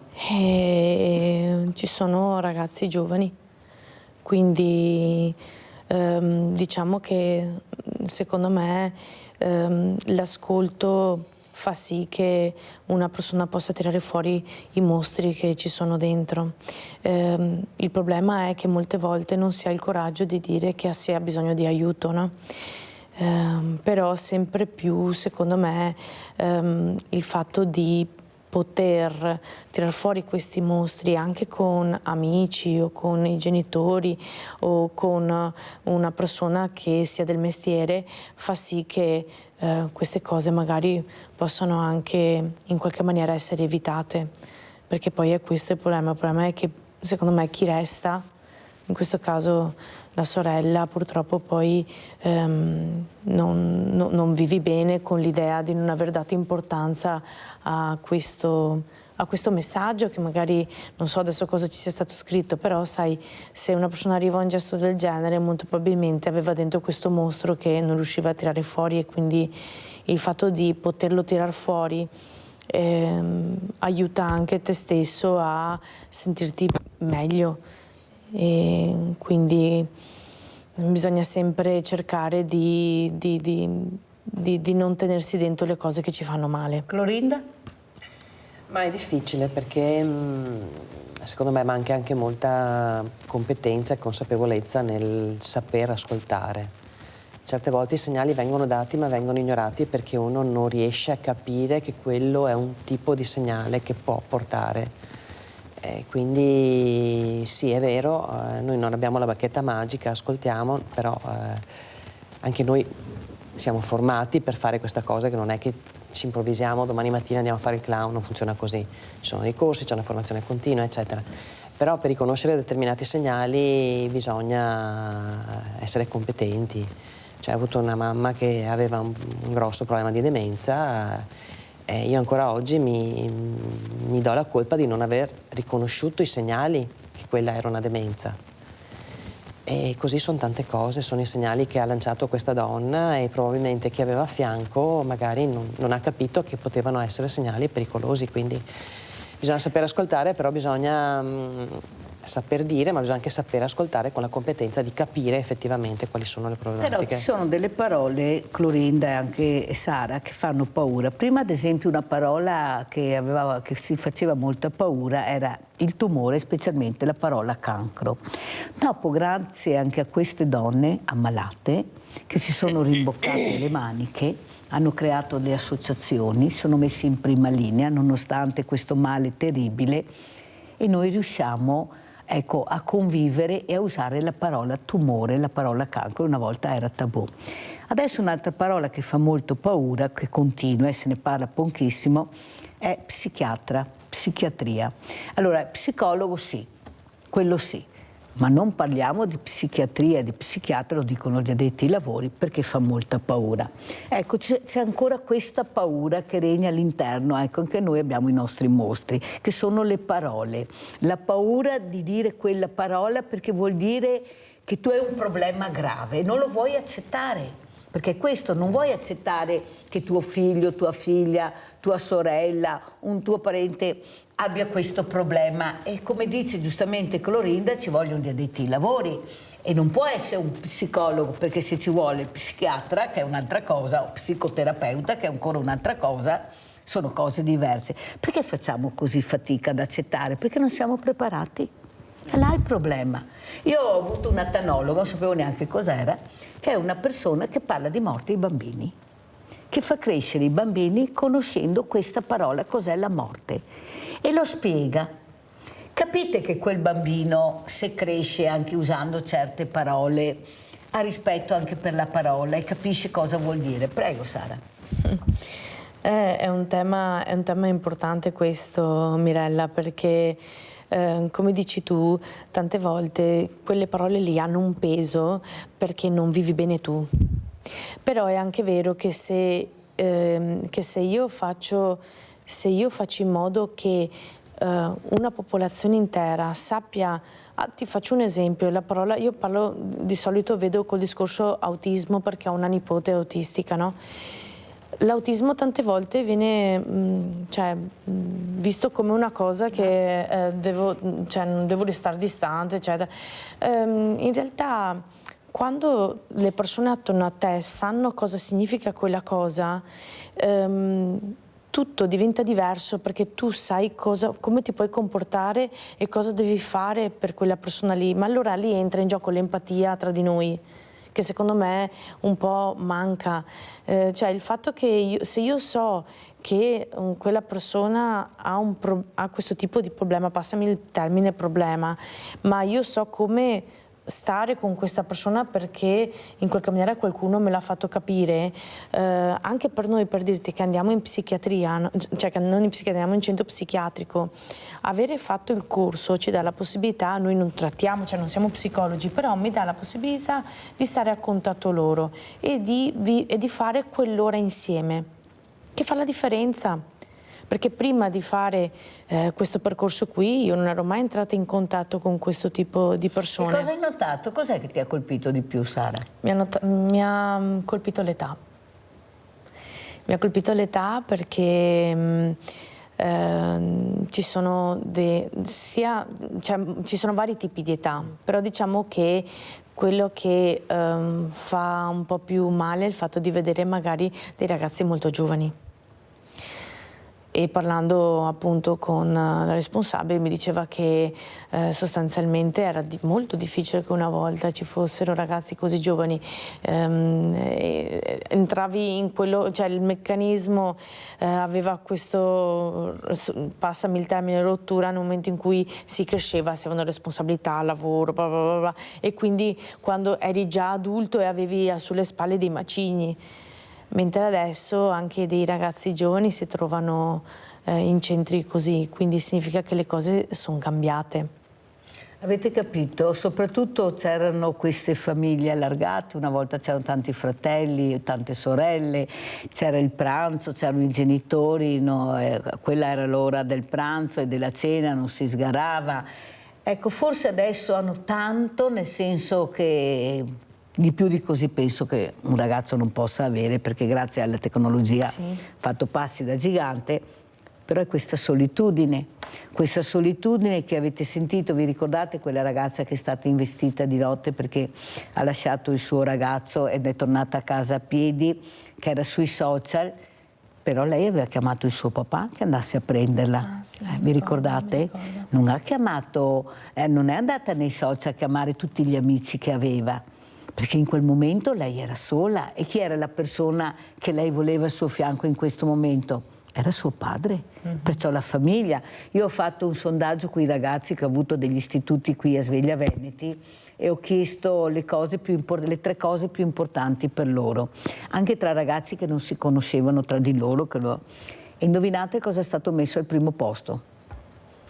Secondo me la mamma. Clorinda? Le cose più importanti, potrebbero aver detto la visibilità. Secondo posto? Forse che età avevano? Fa conto di 16, 17. I soldi. Clorinda?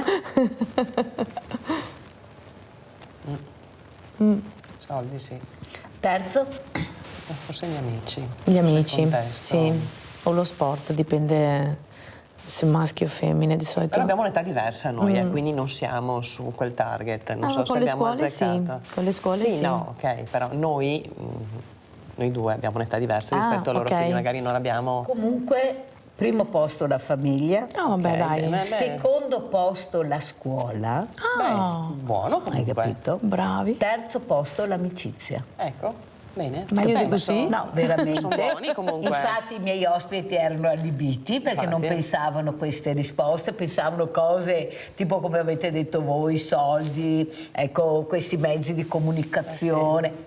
Primo posto famiglia, secondo scuola, pensate quanto è importante per loro la scuola, e terzo l'amicizia. Questo fa ben sperare. La scuola, però nel lockdown con la pandemia l'abbiamo visto, dove li trovavamo? Addirittura seduti fuori delle scuole coi computer, perché là è il loro ritrovo, là si trovano e si ritrovano i ragazzi. Questo è molto importante. Cosa dici, Clorinda? Sì, beh, è fondamentale ed è bello anche apprendere che ci sono questi valori così importanti che sono riconosciuti dai ragazzi. Sinceramente io non lo davo per scontato, quindi mi fa enormemente piacere che sia stato rilevata sta cosa. È un punto di incontro, lo era anche per noi una volta, però forse per noi era un po' diverso, quindi è bello che effettivamente anche per loro sia un punto di incontro sano da cui poter partire. Eppure però c'è anche, come dice Clorinda, un'altra parte, questi giovani che pur di avere queste cose, ecco, ne fanno di tutti i colori. Andiamo a vedere questo arresto, questa rapina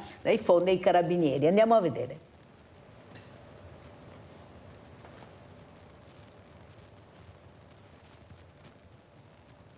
Siamo riusciti in poco tempo a dare un volto agli autori di questo fatto. Rapine, minacce, comportamenti intimidatori è una lista che diventa sempre più lunga, quella degli episodi violenti a carico del gruppetto di minorenni che imperversa tra il centro di Treviso e via Roma. I carabinieri della stazione di Silea hanno denunciato a piede libero per rapina in concorso 3 giovanissimi, 15, 16 e 17 anni, residenti nell'Interland del capoluogo e con precedenti di polizia alle spalle, per aver rapinato dell'iPhone lo scorso 10 gennaio in Corso del Popolo uno studente di 15 anni di origini brasiliane mentre aspettava l'autobus. Tramite i sistemi di videosorveglianza che chiaramente ci danno una grossa mano, siamo riusciti a dare un volto a questi ragazzi che purtroppo sono comunque conosciuti anche per pregressi episodi. In particolare il 16enne che sta inanellando in questi giorni una sfilza di reati. Non ultimo quello di Piazza Pio X. Anche in quel caso una rapina compiuta in gruppo ai danni di un 17enne al quale erano state portate via le cuffiette. Di ritorno dall'udienza di Convalida aveva minacciato con il coltello 2 controllori MOM. I carabinieri hanno perquisito le abitazioni dei 3 ragazzi che la vittima stessa aveva riconosciuto. Abbiamo trovato gli abiti con i quali hanno commesso il reato, nel senso che indossavano al momento del fatto. Questa la dice lunga. Prima, intanto che guardavamo questo servizio, Sara mi raccontava di questa iniziativa che hanno avuto con un gioco a scuola, e sentiamo, perché è molto bello quello che ha raccontato. Prego Sara. Praticamente siamo stati in una scuola qui proprio del centro di Treviso e siamo stati in una classe, non mi ricordo se era terza o quarta superiore, e abbiamo chiesto ai ragazzi di scrivere il proprio bisogno in un foglio, di piegarlo e metterlo dentro una scatola. E poi ognuno di loro avrebbe pescato a caso un foglietto e avrebbe letto il bisogno di un suo compagno, quindi senza sapere di chi era. E è stato un gioco che è stato veramente, veramente profondo, perché ha fatto venire fuori delle cose, forse perché anche loro sapevano che non dovevano mettere nome e cognome, quindi si sono sentiti liberi di scrivere quello che veramente sentivano. E c'è stato chi ha scritto che aveva bisogno dell'abbraccio della sorella che non c'era più, c'è chi ha scritto che aveva bisogno di avere la mamma e il papà che li ascoltasse di più. C'è stato chi aveva scritto che avrebbe avuto bisogno di sentirsi più accettato in classe, e quindi c'è stato questa cosa che ha fatto sì che tutti quanti poi alla fine si sono guardati con un occhio di tenerezza, qualcosa che ha sconvolto anche noi, perché ci aspettavamo sì qualcosa di importante, ma è stato davvero molto molto molto importante da tirare fuori lì insieme tutti quanti. E questo forse non dimostra la fragilità che hanno questi ragazzi sotto questa scorza dura, questi occhi di ghiaccio, Sì. Ecco, questi comportamenti veramente incredibili, poi alla fine sotto sotto c'è qualcosa che non va, ed è quello l'ascolto, e siamo Esatto. sempre là che ritorniamo là, e questo fa veramente capire che forse dobbiamo tutti quanti noi fare quel passo in avanti, perché non si può, non è possibile che ci siano queste cose. Io questa settimana vorrei anche ricordare che sarà la giornata della memoria, questa giornata importante, dove io ho avuto questo istituto Sansovino di Oderzo. Loro sono stati ad Auschwitz, questi ragazzi, e hanno scritto, ecco, i pensierini, mi hanno portato i pensierini dentro una scatola, e la scatola del ricordo hanno scritto, e soprattutto sulla scatola era scritto non buttare, non gettarla via questa scatola, ed erano dei pensieri che io ho letto, li ho letti tutti, anzi li rileggerò proprio, fanno capire la sensibilità di questi ragazzi nel momento che toccano con mano la crudeltà dell'uomo. Mai mi sarei aspettato di sentire e vedere una cosa, addirittura qualcuno ha scritto: sentivo addirittura l'odore di questo, mi sembrava di essere là in quel momento. Ecco, capite che veramente non ce n'è per nessuno. Ad esempio, non so chi ha visto il pigiama a righe, il bambino col pigiama a righe, l'avete visto quel film? Ecco, la crudeltà, terribile. Ecco, terribile, ma questi due bambini che assieme veramente formano un'unica cosa, che è l'amicizia, la famosa amicizia, il gioco nella crudeltà, vivono una maniera diversa, non si aspetterebbero mai di finire come sono finiti. E chi è che lo fa? Chi è che lo fa? L'uomo. Ma continua, abbiamo visto con le guerre, questi bambini, questi ragazzi che vedono questi esempi negativi. I ragazzi hanno scritto che non vogliono la guerra. Però l'uomo, quello che dovrebbe guidarli in un percorso sereno, sta cominciando, anzi, ad aumentare. Papa Francesco dice sempre che queste guerre da leopardo devono finire. Avete visto che per poi ricostruire, perché poi si deve ricostruire, alla fine l'accordo si trova, ma allora perché non si deve trovare prima invece che dopo? Tutti questi che poi muoiono i civili, non è che muoiono chissà chi, per carità moriranno anche i soldati, ma muoiono tantissimi civili che non hanno nessuna colpa solo di essere nati nel posto sbagliato o trovarsi nel posto sbagliato al momento sbagliato. Allora Clorinda, ormai siamo quasi in chiusura, cosa vuoi dire? Ecco, che messaggio vuoi lanciare questa mattina? Un messaggio, allora, un paio di messaggi se posso. Allora, primo, iscrivetevi alla Gnonia Run, è da giovedì mattina si può iscrivere. Andate sul sito, cliccate, fate l'iscrizione, ce ne saranno delle belle durante il percorso. Chi si iscrive troverà la sacca.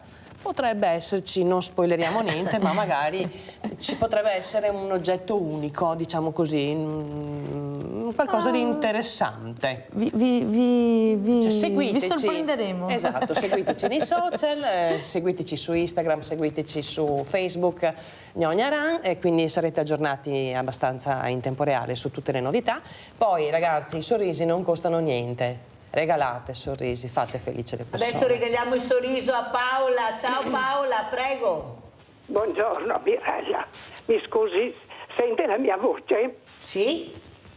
Lei ha parlato un attimo fa che c'è qualcuno, non ho capito chi, che va per le scuole a parlare ai bambini della morte. Sì. Volevo raccontarle quello che è successo a me. Prego Paola. Prego. Parla Paola. Ok.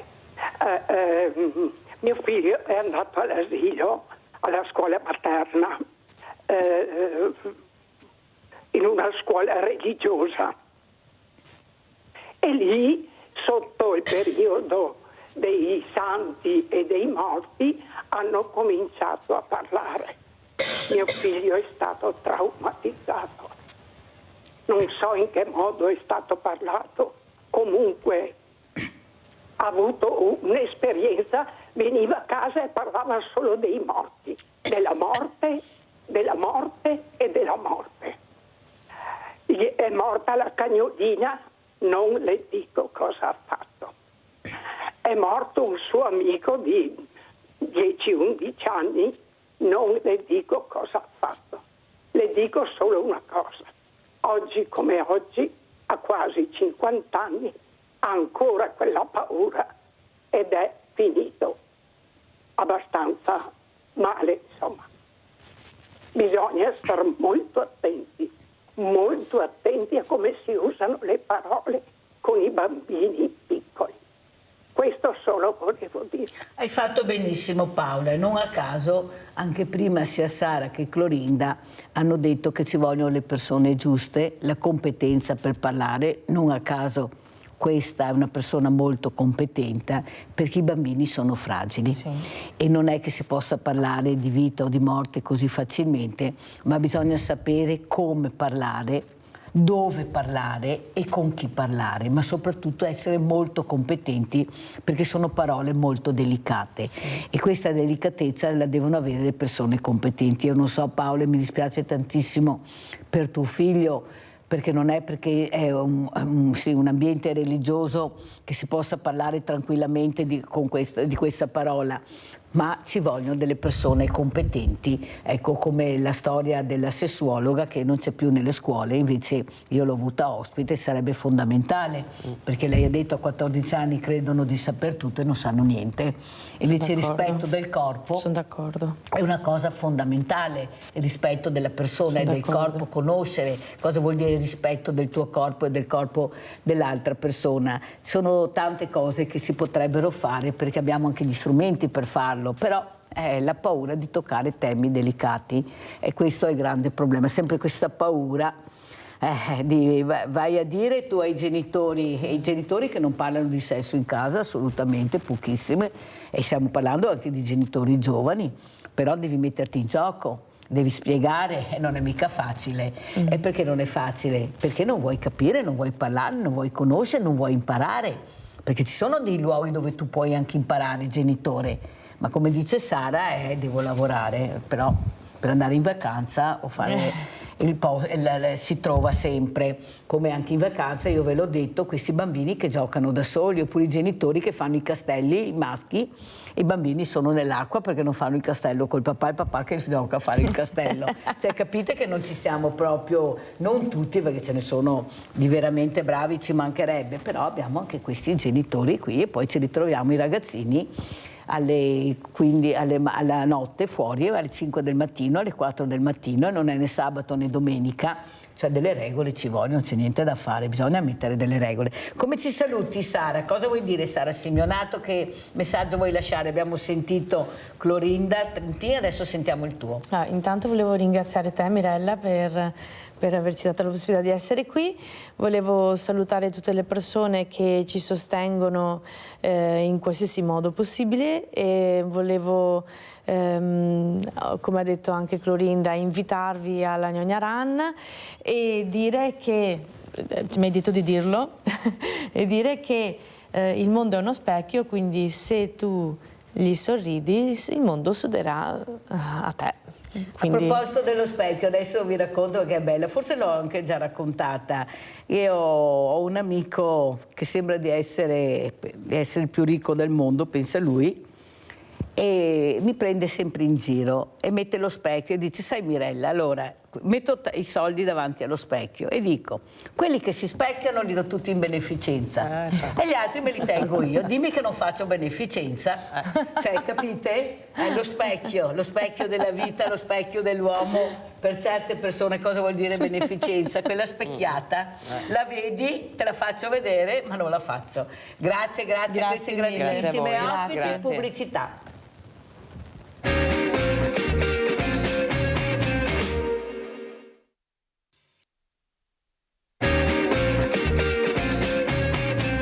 Siamo con due sindaci, siamo con Mathieu Somadossi, sindaco di Fonte. Grazie Somadossi di essere qui. Saluto anche Bruno Zanolla, qui è Belluno, Sette Ville, sindaco di Sette Ville. Grazie anche a lei Zanolla di essere con noi qui a Sveglia Veneti questa mattina. Allora, prima di iniziare anche questo dialogo con voi, vorrei andare a vedere questo servizio. Andiamo a vedere la situazione IPAB in Veneto, cosa dice la CGIL, poi ne parliamo con voi.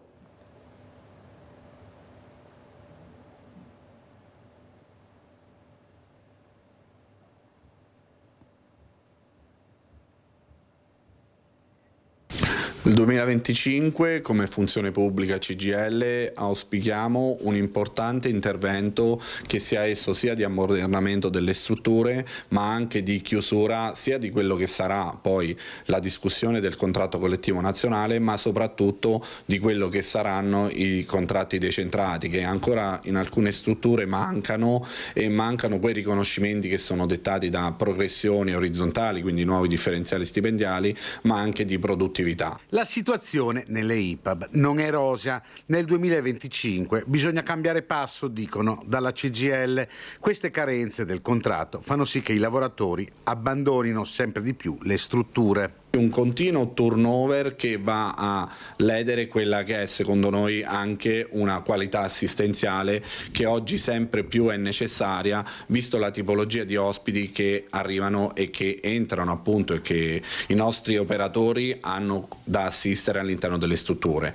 La società continua ad invecchiare e i carichi di lavoro legati alla tipologia di pazienti sempre più gravi aumenta e di questo è necessario un intervento veloce e urgente a tutela sia dell'anziano ma soprattutto dell'aspetto fisico e psicofisico dei nostri operatori e infermieri. La riforma regionale delle IPAB aspetta da troppo tempo, quasi 20 anni, la politica deve intervenire, visto soprattutto l'innalzamento dell'età media della popolazione e il sempre maggior ricorso a strutture di assistenza per anziani. Abbiamo ormai prossime le elezioni regionali e probabilmente anche in questa campagna elettorale si parlerà di una riforma che probabilmente non arriverà in quanto in tutte le campagne elettorali degli ultimi quindi parliamo di 15 anni, era il tema di discussione ma che i lavoratori ci chiedono in ogni assemblea e che non vedono assolutamente né una risposta ma neanche una ben meno di discussione. Allora io partirei proprio col sindaco di Sette Ville, vicino a Belluno, Bruno Zanolla. Com'è la situazione, sindaco? Cos'è che la preoccupa di più? Questa denatalità, questi diversamente giovani che aumentano sempre di più, pochi servizi e tutti vanno dal sindaco quando hanno bisogno. Avete una palla bollente di più con una coperta cortissima. Prego, sindaco. Beh, grazie intanto dell'invito. No, è chiaro che sono temi caldissimi questi, anche perché molto sentiti dalla popolazione. Noi appunto Sette Ville è un comune a confine con la provincia di Treviso, siamo vicino a Valdobbiadene, è frutto di 2 fusioni di comuni in 10 anni e quindi diciamo per fortuna siamo un po' più strutturati rispetto al passato, insomma, anche se abbiamo un territorio enorme perché abbiamo quasi 100 km quadrati di territorio da gestire. Chiaramente la situazione delle persone, soprattutto quelle del servizio che avete mandato, è uno dei temi caldi anche da noi, anche se noi non abbiamo l'IPA ma abbiamo case di riposo che sono gestite attraverso le parrocchie e adesso con le fondazioni. E il tema del personale all'interno è un elemento drammatico, nel senso che negli anni probabilmente è mancata anche un po' di programmazione, un po' come per i medici, e quindi oggi ci troviamo con delle situazioni veramente difficoltose, molto difficoltose, perché non trovano personale, non trovano OS, non trovano altri soggetti che per queste categorie in particolare sono particolarmente necessari, e quindi la difficoltà c'è anche una rete regionale attiva, per fortuna, cercano di darsi una mano, ma le cose non è che sono semplici, ecco. Politicamente sentiamo anche da che parte sta il sindaco Bruno Zanolla, perché siamo curiosi, è la prima volta che l'abbiamo ospite, sindaco. Noi siamo un'amministrazione di centrodestra, quindi... Ecco, secondo lei come sarà questo 2025? Io all'inizio ho aperto la trasmissione con l'ascolto alle fragilità, i servizi alle fragilità. Troviamo tanti soldi per cose che non interessano, ma perché non li troviamo veramente per cose che interessano? E soprattutto abbiamo sentito anche con questi bonus, con questi soldi che veramente dati a pioggia perché non c'è stato il controllo che si doveva fare. Forse se li davano a voi il controllo ci sarebbe stato, ma perché non si pensa ai sindaci quando è da pensare ai sindaci, e si pensa ai sindaci solo per dare dei problemi con pochi soldi? Cosa dice Zanolla? Ma guardi, noi le scelte le abbiamo fatto, come dicevo prima, il fatto di aver fatto 2 fusioni comuni in 10 anni, tra l'altro penso gli unici in Italia, ovviamente ci dà un po' di respiro, perché la normativa prevede dei contributi aggiuntivi che ci consentano anche di, come dire, sopperire alle carenze croniche di risorse da destinare anche alle persone fragili. Il fatto di avere questi contributi straordinari ci aiuta non solo nella manutenzione del territorio, negli appalti, nelle iniziative, ma appunto ci aiuta anche per le fasce deboli. Faccio l'esempio, da noi c'è ancora il trasporto scolastico gratuito proprio grazie ai fondi straordinari della fusione, oppure abbiamo delle agevolazioni fortissime sulle mense, non facciamo pagare dei servizi pre e post scuola. Questo grazie alla fusione, allora sindaco? Sì, assolutamente sì, le risorse della fusione sono essenziali, credo che sia stato un bel segnale sia a livello nazionale ma anche a livello regionale, con dei sostegni, e torno a dire, noi ne abbiamo fatte 2 in 10 anni, e quindi qualcosa di concreto lo vediamo, insomma, e soprattutto lo vedono i cittadini, perché poi anche l'IRPEF è il minimo, non abbiamo mai applicato le imposte alle imprese oltre il minimo di legge che è previsto, che va allo Stato, soprattutto per le categorie di fabbricati produttivi, e quindi abbiamo cercato questo contributo di differenziarlo da una parte alle imprese, da una parte ai cittadini, alle associazioni, e poi a tutto il mondo della scuola e della formazione di più giovani e anche dei più anziani. Allora sentiamo anche cosa ne pensa il sindaco Mattia Somadossi, sindaco di Fonte. Ecco, anche per lei la fusione, se è importante, molti sindaci sono contrari, unione, fusione, ma se si spiega bene forse si capisce anche bene. Prego Somadossi, sentiamo come la pensa. Intanto buongiorno Mirella, grazie ancora per l'invito e saluto tutti i telespettatori. Allora, sicuramente camminare con le proprie gambe diventa sempre più difficile per le amministrazioni locali, soprattutto per comuni piccoli come i nostri, medio-piccoli di 6.000 abitanti. La fusione abbiamo anche qua in zona l'esempio di Pieve, che porta davvero contributi importanti che permettono di far respirare il comune dando appunto servizi. Sicuramente una fusione con i dovuti tempi e anche percorso, perché è un percorso che non può essere imposto, sicuramente deve essere un percorso condiviso con tutta quanta la popolazione, è qualcosa che prima o poi bisognerà mettere in piedi, credo, perché come abbiamo appunto l'esempio del mio collega qui, per sopravvivere e per continuare a dare servizi bisogna provarle tutte, ma soprattutto anche una questione di appunto che lavorare in rete e lavorare di area. Perché diciamocelo, anche là parlando prima dei vari contratti che ci sono non solo per le IPAB ma anche per la pubblica amministrazione, diventano sempre meno appetibili e quindi questo, quando si fanno concorsi, vanno tante volte deserti, perché la pubblica amministrazione non è più attrattiva da questo punto di vista, e quindi non si riesce ad assumere. Se si assume invece non si ha spazio per farlo dal punto di vista economico, e diventa sempre, la coperta è sempre più stretta, diciamo. Quindi sicuramente un percorso va analizzato, e una fattibilità almeno ogni comune, secondo me, dovrebbe cominciare a pensarci, poi secondo le proprie dinamiche, fare uno studio di fattibilità. Questo sicuramente è un primo passo da fare.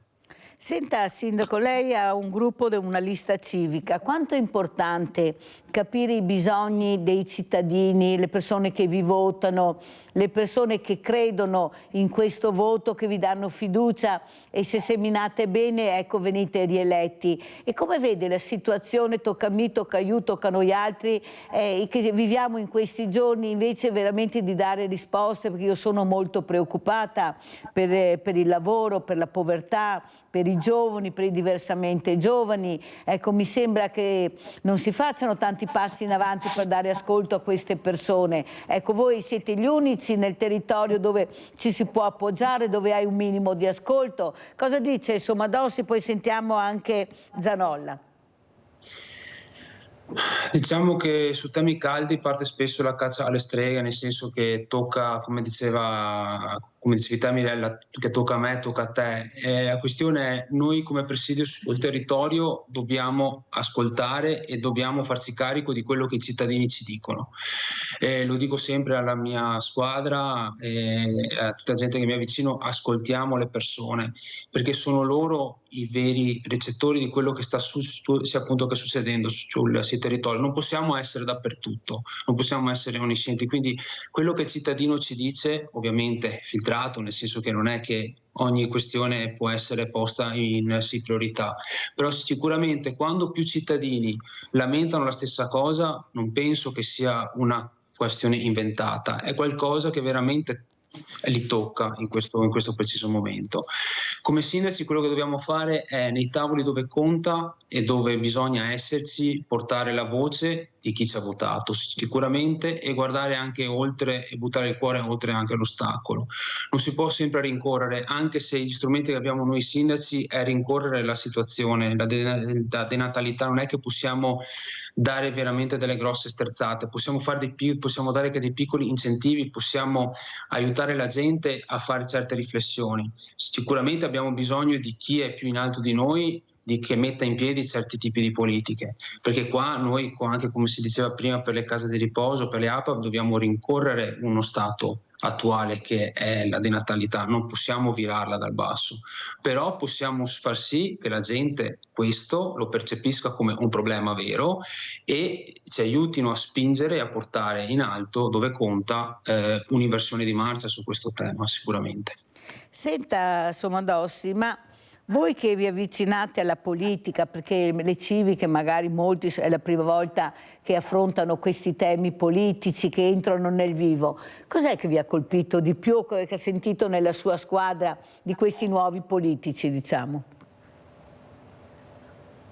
Allora, sicuramente la percezione che abbiamo dei veri problemi della gente, tutta la mia squadra mi dice: guarda Matthew, c'è questo problema che attanaglia magari una parte della popolazione, dobbiamo cercare di risolverlo in qualche modo. In questi giorni sempre di più, anche se ci stiamo avvicinando anche per la prossima campagna elettorale regionale, anche qui potrebbe essere, io la vedo sempre come un'opportunità di intavolare discussioni su temi che veramente contano. Solo che a volte certi temi, invece di portare voti, li fanno perdere. Bisogna anche avere un po' di coraggio in questo, secondo me.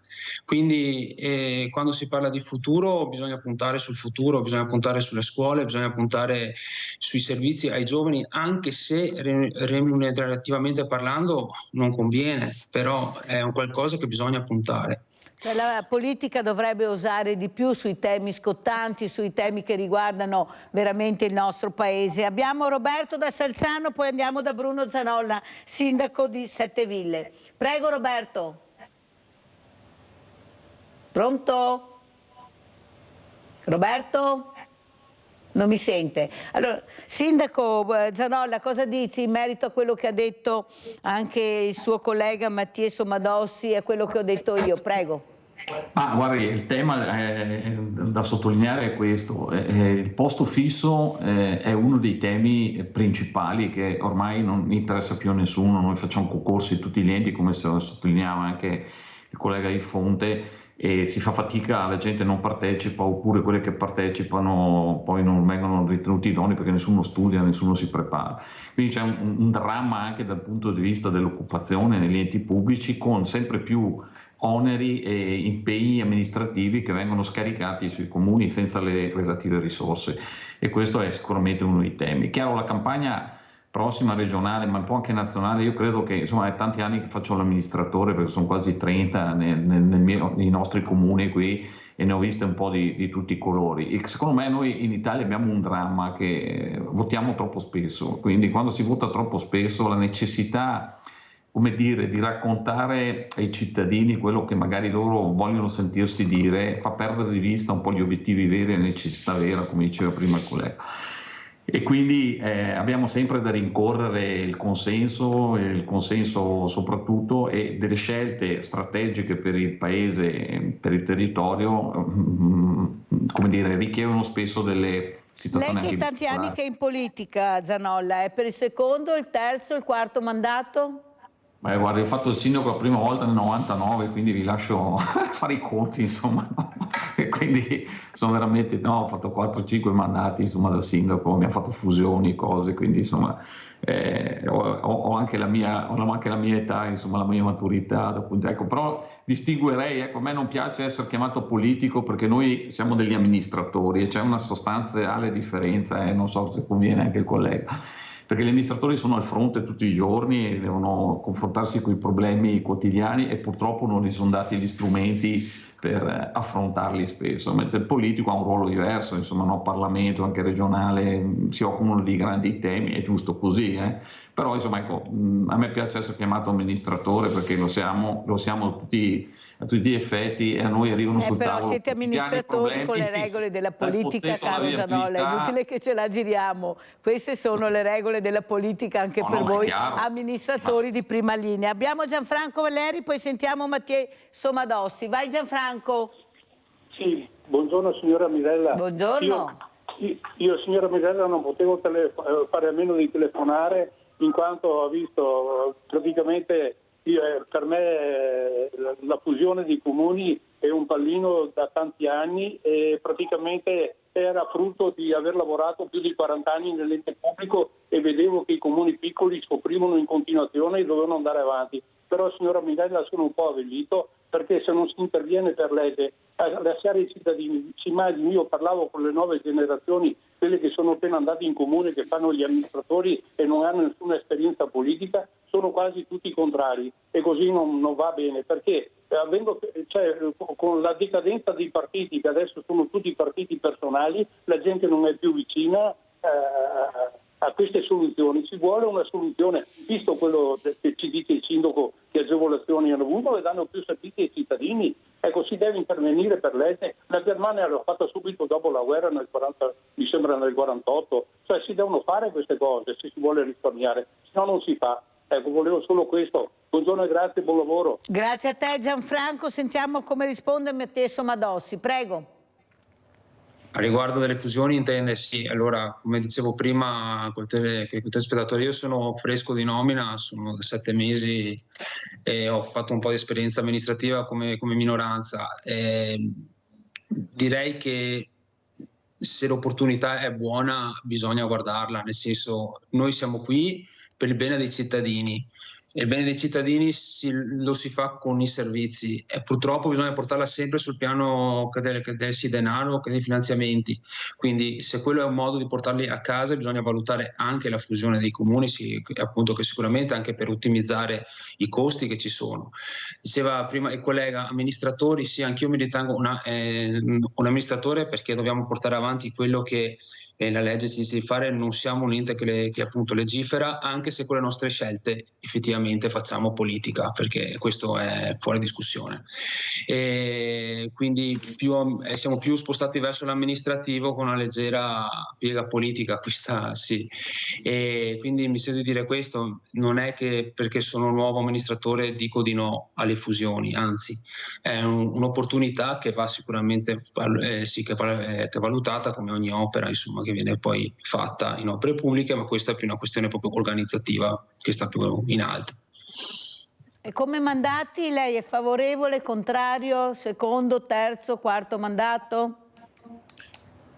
Allora, per me un ricambio è una cosa sana, nel senso che ci può stare se un amministratore governa bene, ha fatto bene, amministra bene un amministratore e la gente lo vota, perché non continuare? Però il cambio secondo me dà quella spinta in più a vedere le cose da un altro punto di vista, quindi io direi è giusto dare l'opportunità di mettersi in gioco per più volte, anche perché, diciamocela, a livello amministrativo trovare amministratori non è così semplice. Per quanto riguarda i mandati invece regionali, se c'è l'opportunità di cambiare non la vedo come una cosa negativa, anzi la popolazione secondo me dai cambi, se fatti bene da una classe dirigente che veramente ha a cuore il proprio paese, la propria regione, è un'opportunità per davvero dare un cambio di passo.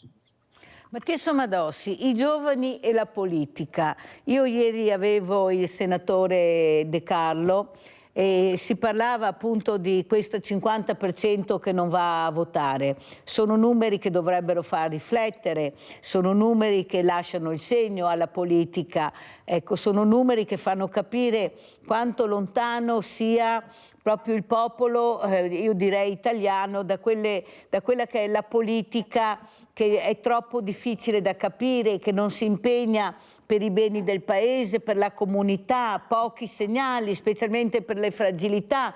I giovani sentono questo, i giovani diventano fragili, i giovani hanno degli esempi che lasciamo perdere, anche queste risse in Parlamento, si lamentano delle risse nelle piazze, ma non è che ci siano dei bei esempi. Quanto importante invece è una politica che abbia anche un'etica, di trasmettere l'etica della politica. Prego, Somadossi. Allora, questa per me è una tematica fondamentale. Infatti in insediamento del Consiglio Comunale ho detto che la sfida più grande che mi sono dato in questo mandato è di aumentare la gente che verrà a votare le prossime votazioni, quelle amministrative locali ovviamente. Secondo me la gente si è poi disaffezionata dalla politica perché sente sempre tante promesse, però a volte vede che i risultati, anche cambiando, non arrivano. E allora là sì, è giusto farsi anche autocritica, ma forse è il sistema totale che non ti permette di portare a termine quello che magari hai voglia di mettere in piedi, ti batti e ci metti la faccia davanti al cittadino per farla.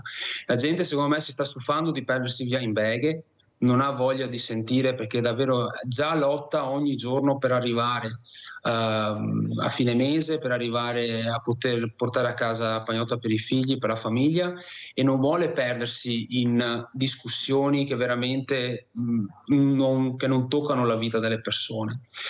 Sembra retorica questa, però è la verità, i cittadini me lo dicono, noi siamo stufi di vedervi begare, siamo stufi di vedervi litigare, perché la gente ha bisogno di vedere fatti concreti di gente che lavora e sicuramente c'è bisogno anche dell'aiuto di tutti di questo e soprattutto si sente anche che la politica, chi amministra, sia un problema è solamente un qualcosa di chi ha in mano l'amministrazione, ma la vera amministrazione la fa il cittadino giorno per giorno nei piccoli gesti che fa, quindi non bisogna nemmeno delegare a poche persone la capacità di appunto amministrare il territorio. Se ho un problema davanti casa, ho un tombino che ha delle foglie, non è che devo dire a qualcuno vai fallo, no, fai anche te qualcosa. Il cittadino può fare davvero la differenza nel territorio, perché da solo un gruppo di 4-5 assessori, un consiglio comunale di 13 persone per la mia realtà non può cambiare un paese da solo, ha bisogno dell'aiuto di tutti i cittadini, e questo secondo me bisogna trovare il modo di rendere partecipi i cittadini alla vita del paese. Questa Sentiamo secondo me è la che cosa chiave. ne pensa Sindaco Zanolla. Prego Sindaco. Ma secondo me è anche un problema di comunicazione, no? Che negli ultimi anni è cambiato completamente con i social e quant'altro, quindi concordo sul fatto che questa litigiosità, questa necessità anche in maniera veloce di ribattere su ogni questione, dibattiti infiniti, che alla fine alla gente interessa poco, e quindi la disaffezione crescerà sempre di più, e soprattutto anche i giovani che hanno probabilmente interessi diversi e anche motivazioni diverse, attenzioni, necessità di attenzioni diverse. Poi secondo me va riscoperto un po' il senso di comunità e del senso civico e il senso di appartenenza, perché probabilmente nel momento in cui uno si sente partecipe di una certa comunità, di una certa associazione, di un certo modo di vivere, è anche, come dire, portato naturalmente a difenderlo, a partecipare alle iniziative, a partecipare alle attività. Diversamente, creando distanza tra quella che è il potere decisionale, il potere legislativo e il potere soprattutto quello locale e i cittadini, ovviamente si acuisce sempre di più questa discrasia e soprattutto questa distanza, e quindi il non interesse alla partecipazione. Quindi lo sforzo, che non è facile da attuare, perché questa è solo un'analisi, le soluzioni purtroppo sono tutt'altro che semplici, perché sono anche aspetti sociali, socio-economici connessi, e non solo, ma anche di cultura, e forse andando anche oltre proprio di formazione. Una delle cose che secondo me sarebbe interessante, che potrebbe aiutare, visto che stanno facendo una riforma anche della scuola, è reintrodurre la famosa materia dell'educazione civica, non intesa come norme, leggi e quant'altro, ma proprio del senso di appartenenza e del stare al mondo. Lo stesso fatto in una comunità, lo stesso fatto banale, se volete, dell'abbandono dei rifiuti. C'è ancora gente che butta fuori la carta, la bottiglia dal finestrino della macchina. Ecco, io ho fatto una formazione all'estero, i miei genitori erano migranti. Ecco, io ogni volta che vedo una roba del genere mi bolle veramente il sangue, perché vuol dire che manca il senso civico, manca il senso di appartenenza, perché uno considera la strada, la piazza un qualcosa di nessuno, no? Come un qualcosa che fosse di... Invece, se riusciamo a ristabilire un po' questo senso di considerare la cosa pubblica come la cosa di tutti, forse un minimo segnale potremmo averlo anche in un senso di cambiamento. Abbiamo Stefano da Mantova. Ciao Stefano. Ciao Mirella, ascoltami, in quanto riguarda il discorso del sindaco, penso che sia un lavoro molto difficile, però il comune è un'azienda, quindi qualsiasi forma, ad esempio abbiamo i tetti dei capannoni industriali, prendiamo un in affitto, mettiamo i pannelli fotovoltaici e vendiamo la corrente. Abbiamo le immondizie, è un'opportunità, gestitele voi le immondizie, rottamiamo le macchine, gestitele voi come dopo. Seconda cosa, i sindaci hanno un potere che se si mettono assieme e vanno a Roma a rompersi le scatole a quei politici là, portano a casa qualcosa, perché non è possibile che alla Fiat gli hanno dato 7 miliardi e gli azionisti della Fiat si spartiscono un sacco di soldi. Le aziende non devono prendere contributi. Io purtroppo sono andato male, ho fallito, però la mia azienda non ha preso mai un contributo. Le aziende devono andare avanti con i suoi soldi, che tirino fuori i soldi, e ai sindaci e a tutte le persone che hanno di bisogno, come fai vedere sempre te Mirella, bisogna investire in quelle persone lì. Ti ringrazio tanto. Grazie a te caro Stefano, salutiamo anche Mantova. Zanolla, come risponde a questo telespettatore, a questo ex imprenditore? Prego. Ma quando è sempre triste sentire che un'azienda va male o ha dovuto chiudere per motivi insomma connessi con il mercato e quant'altro. Ma allora io non sono del tutto d'accordo sull'idea che le aziende non vanno sostenute, anzi alcune progettualità soprattutto che riguardano l'innovazione, che riguardano la ricerca, che riguardano anche, come adesso c'è questa industria 4.0 dove si finanziano macchinari nuovi che hanno effetti sull'ambiente minori, c'è il risparmio energetico. Io lo vedo interessante. Per esempio noi abbiamo preso anche noi come comuni dei fondi, il PNRR, quei fondi borghi, collaterale c'erano dei bandi destinati alle imprese e che ha fatto nascere, sta facendo nascere nuove imprese, quindi non la metterei proprio così drammatica, anzi io sarei favorevole. Ovviamente le robe vanno gestite e vanno anche, come dire, scelti gli argomenti e soprattutto le iniziative come si sta facendo a livello regionale, a livello nazionale, ma anche noi stessi comuni partecipiamo a bandi costantemente e bisogna proporre delle soluzioni a delle progettualità, metterci cofinanziamenti, quindi è vero, il comune funziona un po' anche come un'azienda per certi aspetti, ma non è e non ha la possibilità di operare come un'azienda perché ovviamente è normato dalla legge, quindi le scelte vanno fatte nel rispetto della legge. Ecco qui che quindi dire prendo in affitto il tetto di un'azienda, ci metto l'impianto fotovoltaico è facile a dirsi, ma la cui realizzazione sconta una serie di problematiche non semplici. C'è uno strumento diverso che ad esempio sono le comunità energetiche, dove anche noi abbiamo aderito, tra l'altro una delle poche a livello provinciale fatte, c'è un'unica comunità a livello di tutta la provincia di Belluno che sta andando avanti e dove stiamo mettendo a terra insieme a dei privati e il comune stesso degli impianti non solo fotovoltaici ma dove è possibile anche idroelettrici che consenta appunto di ottenere energia pulita e dia una mano a quello che è un po' il fattore del risparmio energetico e dell'agevolazione anche del costo dell'energia, perché l'obiettivo vero di tutte queste iniziative dovrebbero essere di consentire ai cittadini di avere bollette meno care. Ecco, questo sarebbe l'obiettivo primario. Sempre un grande punto di domanda, perché invece quello che sentiamo è che aumenteranno le bollette anche nel 2025, Sindaco, e questa la dice lunga, tra il dire e il fare c'è di mezzo il mare. Però quello che traspare, e purtroppo è quello che ha detto anche il nostro Stefano da Mantova, è che io ieri avevo un artigiano, una piccola imprenditrice che ha detto appunto al senatore De Carlo: sì, i contributi però vanno sempre i soliti noti a quelli già forti, a noi non arriva mai niente, il piccolo è completamente tagliato fuori. E questo fa male perché è la verità, è inutile che ce la diciamo. Se tu fai parte del cerchio magico riesci ad avere determinati contributi, oppure sei completamente tagliato fuori. Cosa ne pensa Somadossi? Anche questo potrebbe essere un cambiamento di una politica che deve vedere la realtà del territorio, quelli che veramente devono essere supportati, di dare più potere ai sindaci per aiutare chi veramente ha necessità, perché i soldi ci sono, Somadossi. Non è che non ci siano i soldi. Io ho avuto quella mamma, quel marito che si è ammalato di Alzheimer molto giovane, vediamo anche le foto se riusciamo, con 2 ragazzini da crescere, che quando ha sentito che i bilanci, i contributi regionali, ecco, ha fatto un salto dalla sedia, 240.000 euro per una dama, 30.000 euro per un villaggio di Natale, e a lei non arriva un contributo per aiutare la famiglia e questi 2 bambini,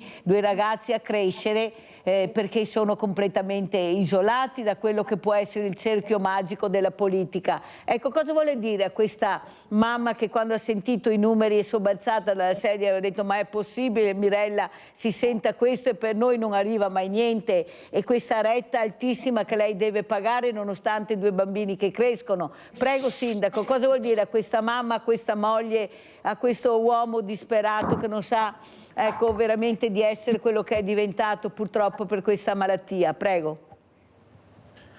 Sì, per quanto riguarda, ecco, questa secondo me è la prima grande differenza che un'amministrazione ha rispetto a un'azienda, e cioè il sociale è una cosa che veramente pesa, nel senso, in tutti i sensi, sia dal punto di vista economico ma soprattutto anche dal punto di vista morale.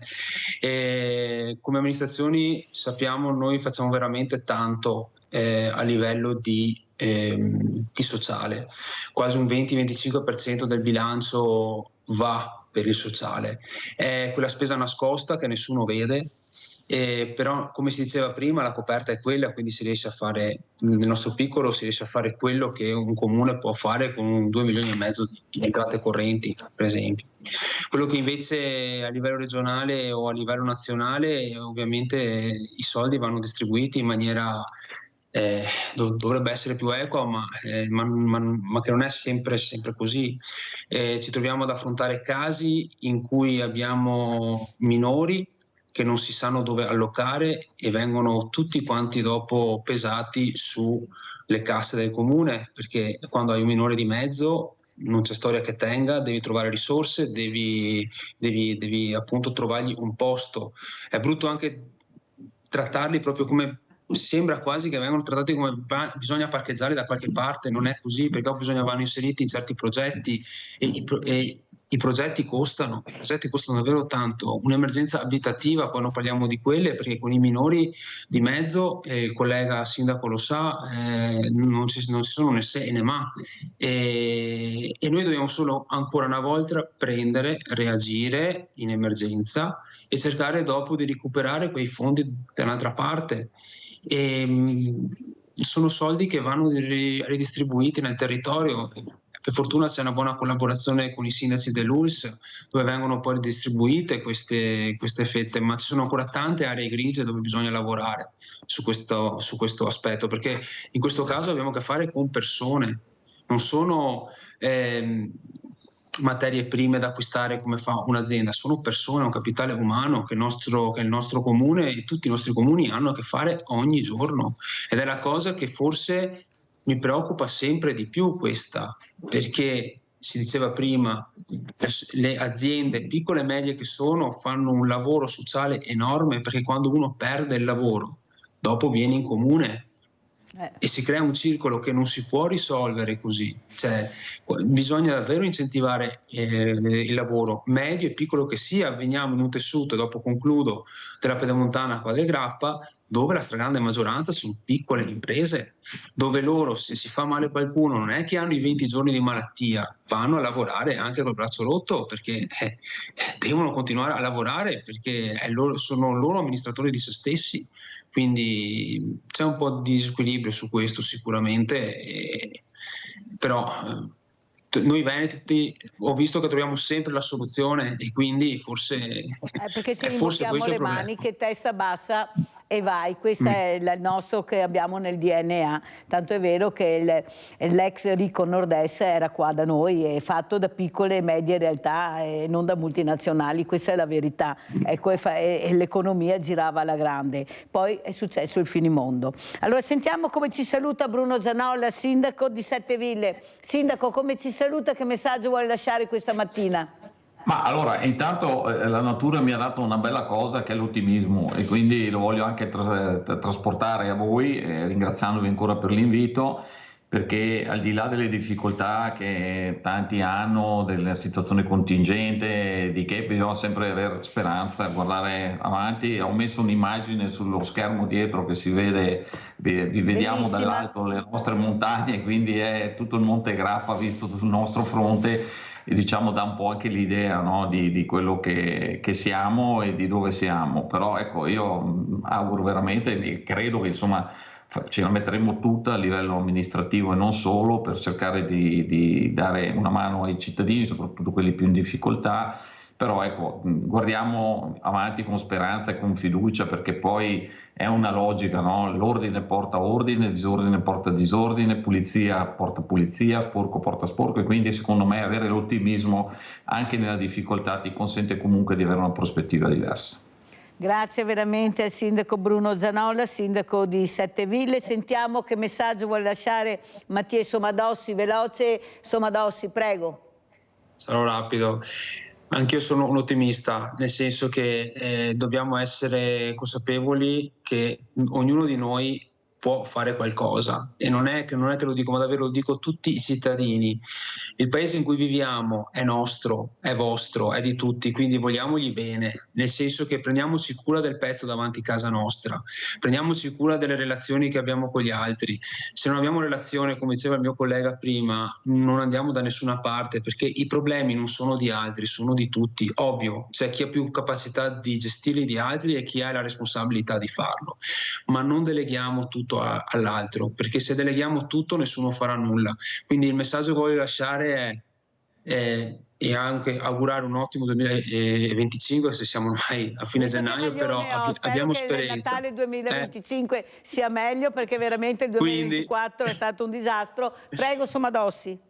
Quindi questo, volevo dire, siamo positivi, non vuol dire nascondere i problemi, ma vuol dire affrontarli con la speranza, guardando il futuro, perché se li guardiamo solo guardando indietro e dire no, non ce la faccio, i problemi non verranno mai risolti. Grazie, devo chiudere assolutamente. Grazie a Mattia Somadossi, sindaco di Fonte, grazie a Bruno Zanola, sindaco di Sette Ville. Adesso andiamo a pranzo con la proposta di Mirella. Pesce persico alla salvia della Val d'Aosta. Il persico presenta un dorso arcuato e corpo di forma ovale abbastanza truzza. Ha due pinne dorsali separate da un breve spazio, delle quali la prima è munita di spine. La pinna caudale è leggermente forcuta. Testa e bocca sono di discrete dimensioni. Dietro la testa il corpo forma uno scalino ben evidente.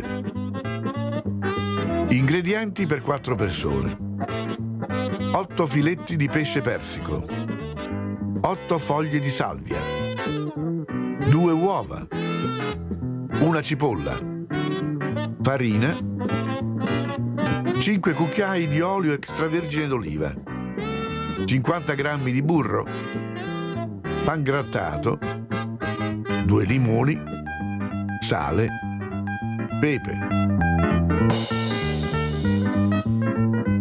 Preparate una marinata in una scodella col mezzo bicchiere di olio,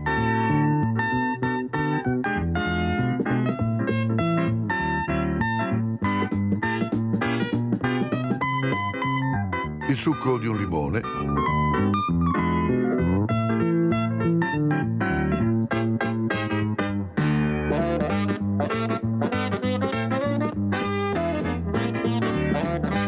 una cipolla di media grandezza finemente tritata, sale e pepe.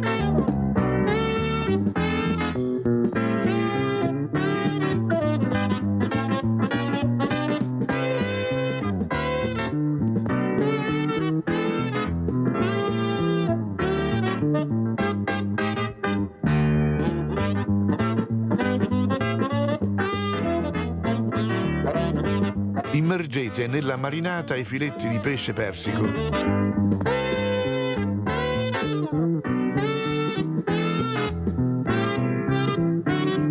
e lasciateli insaporire per circa un'ora.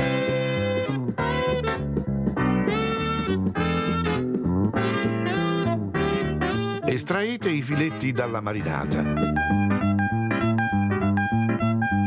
Asciugateli con carta da cucina .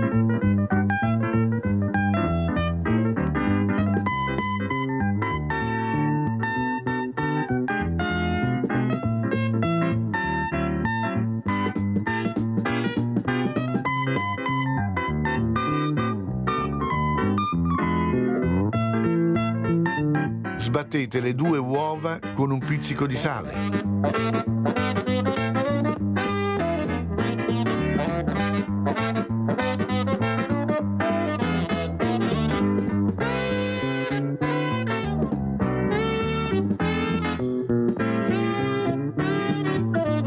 Passateli nella farina .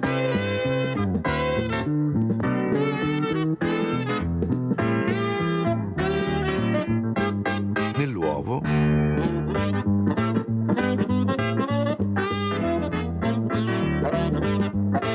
E infine nel pan grattato.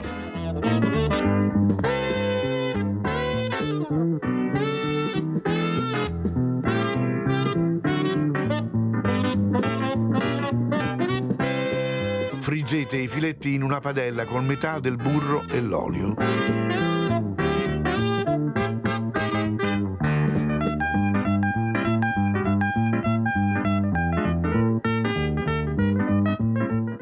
Quando saranno di un bel color d'oro da ambo le parti, deponete i filetti in un piatto di portata.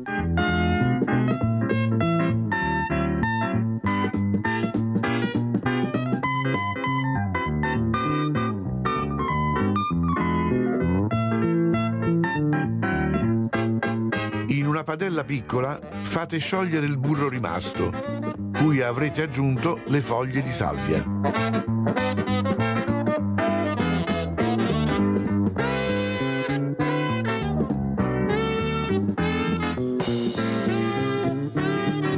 Quando il burro sarà ben caldo, versatelo sui filetti e servite. E buon appetito!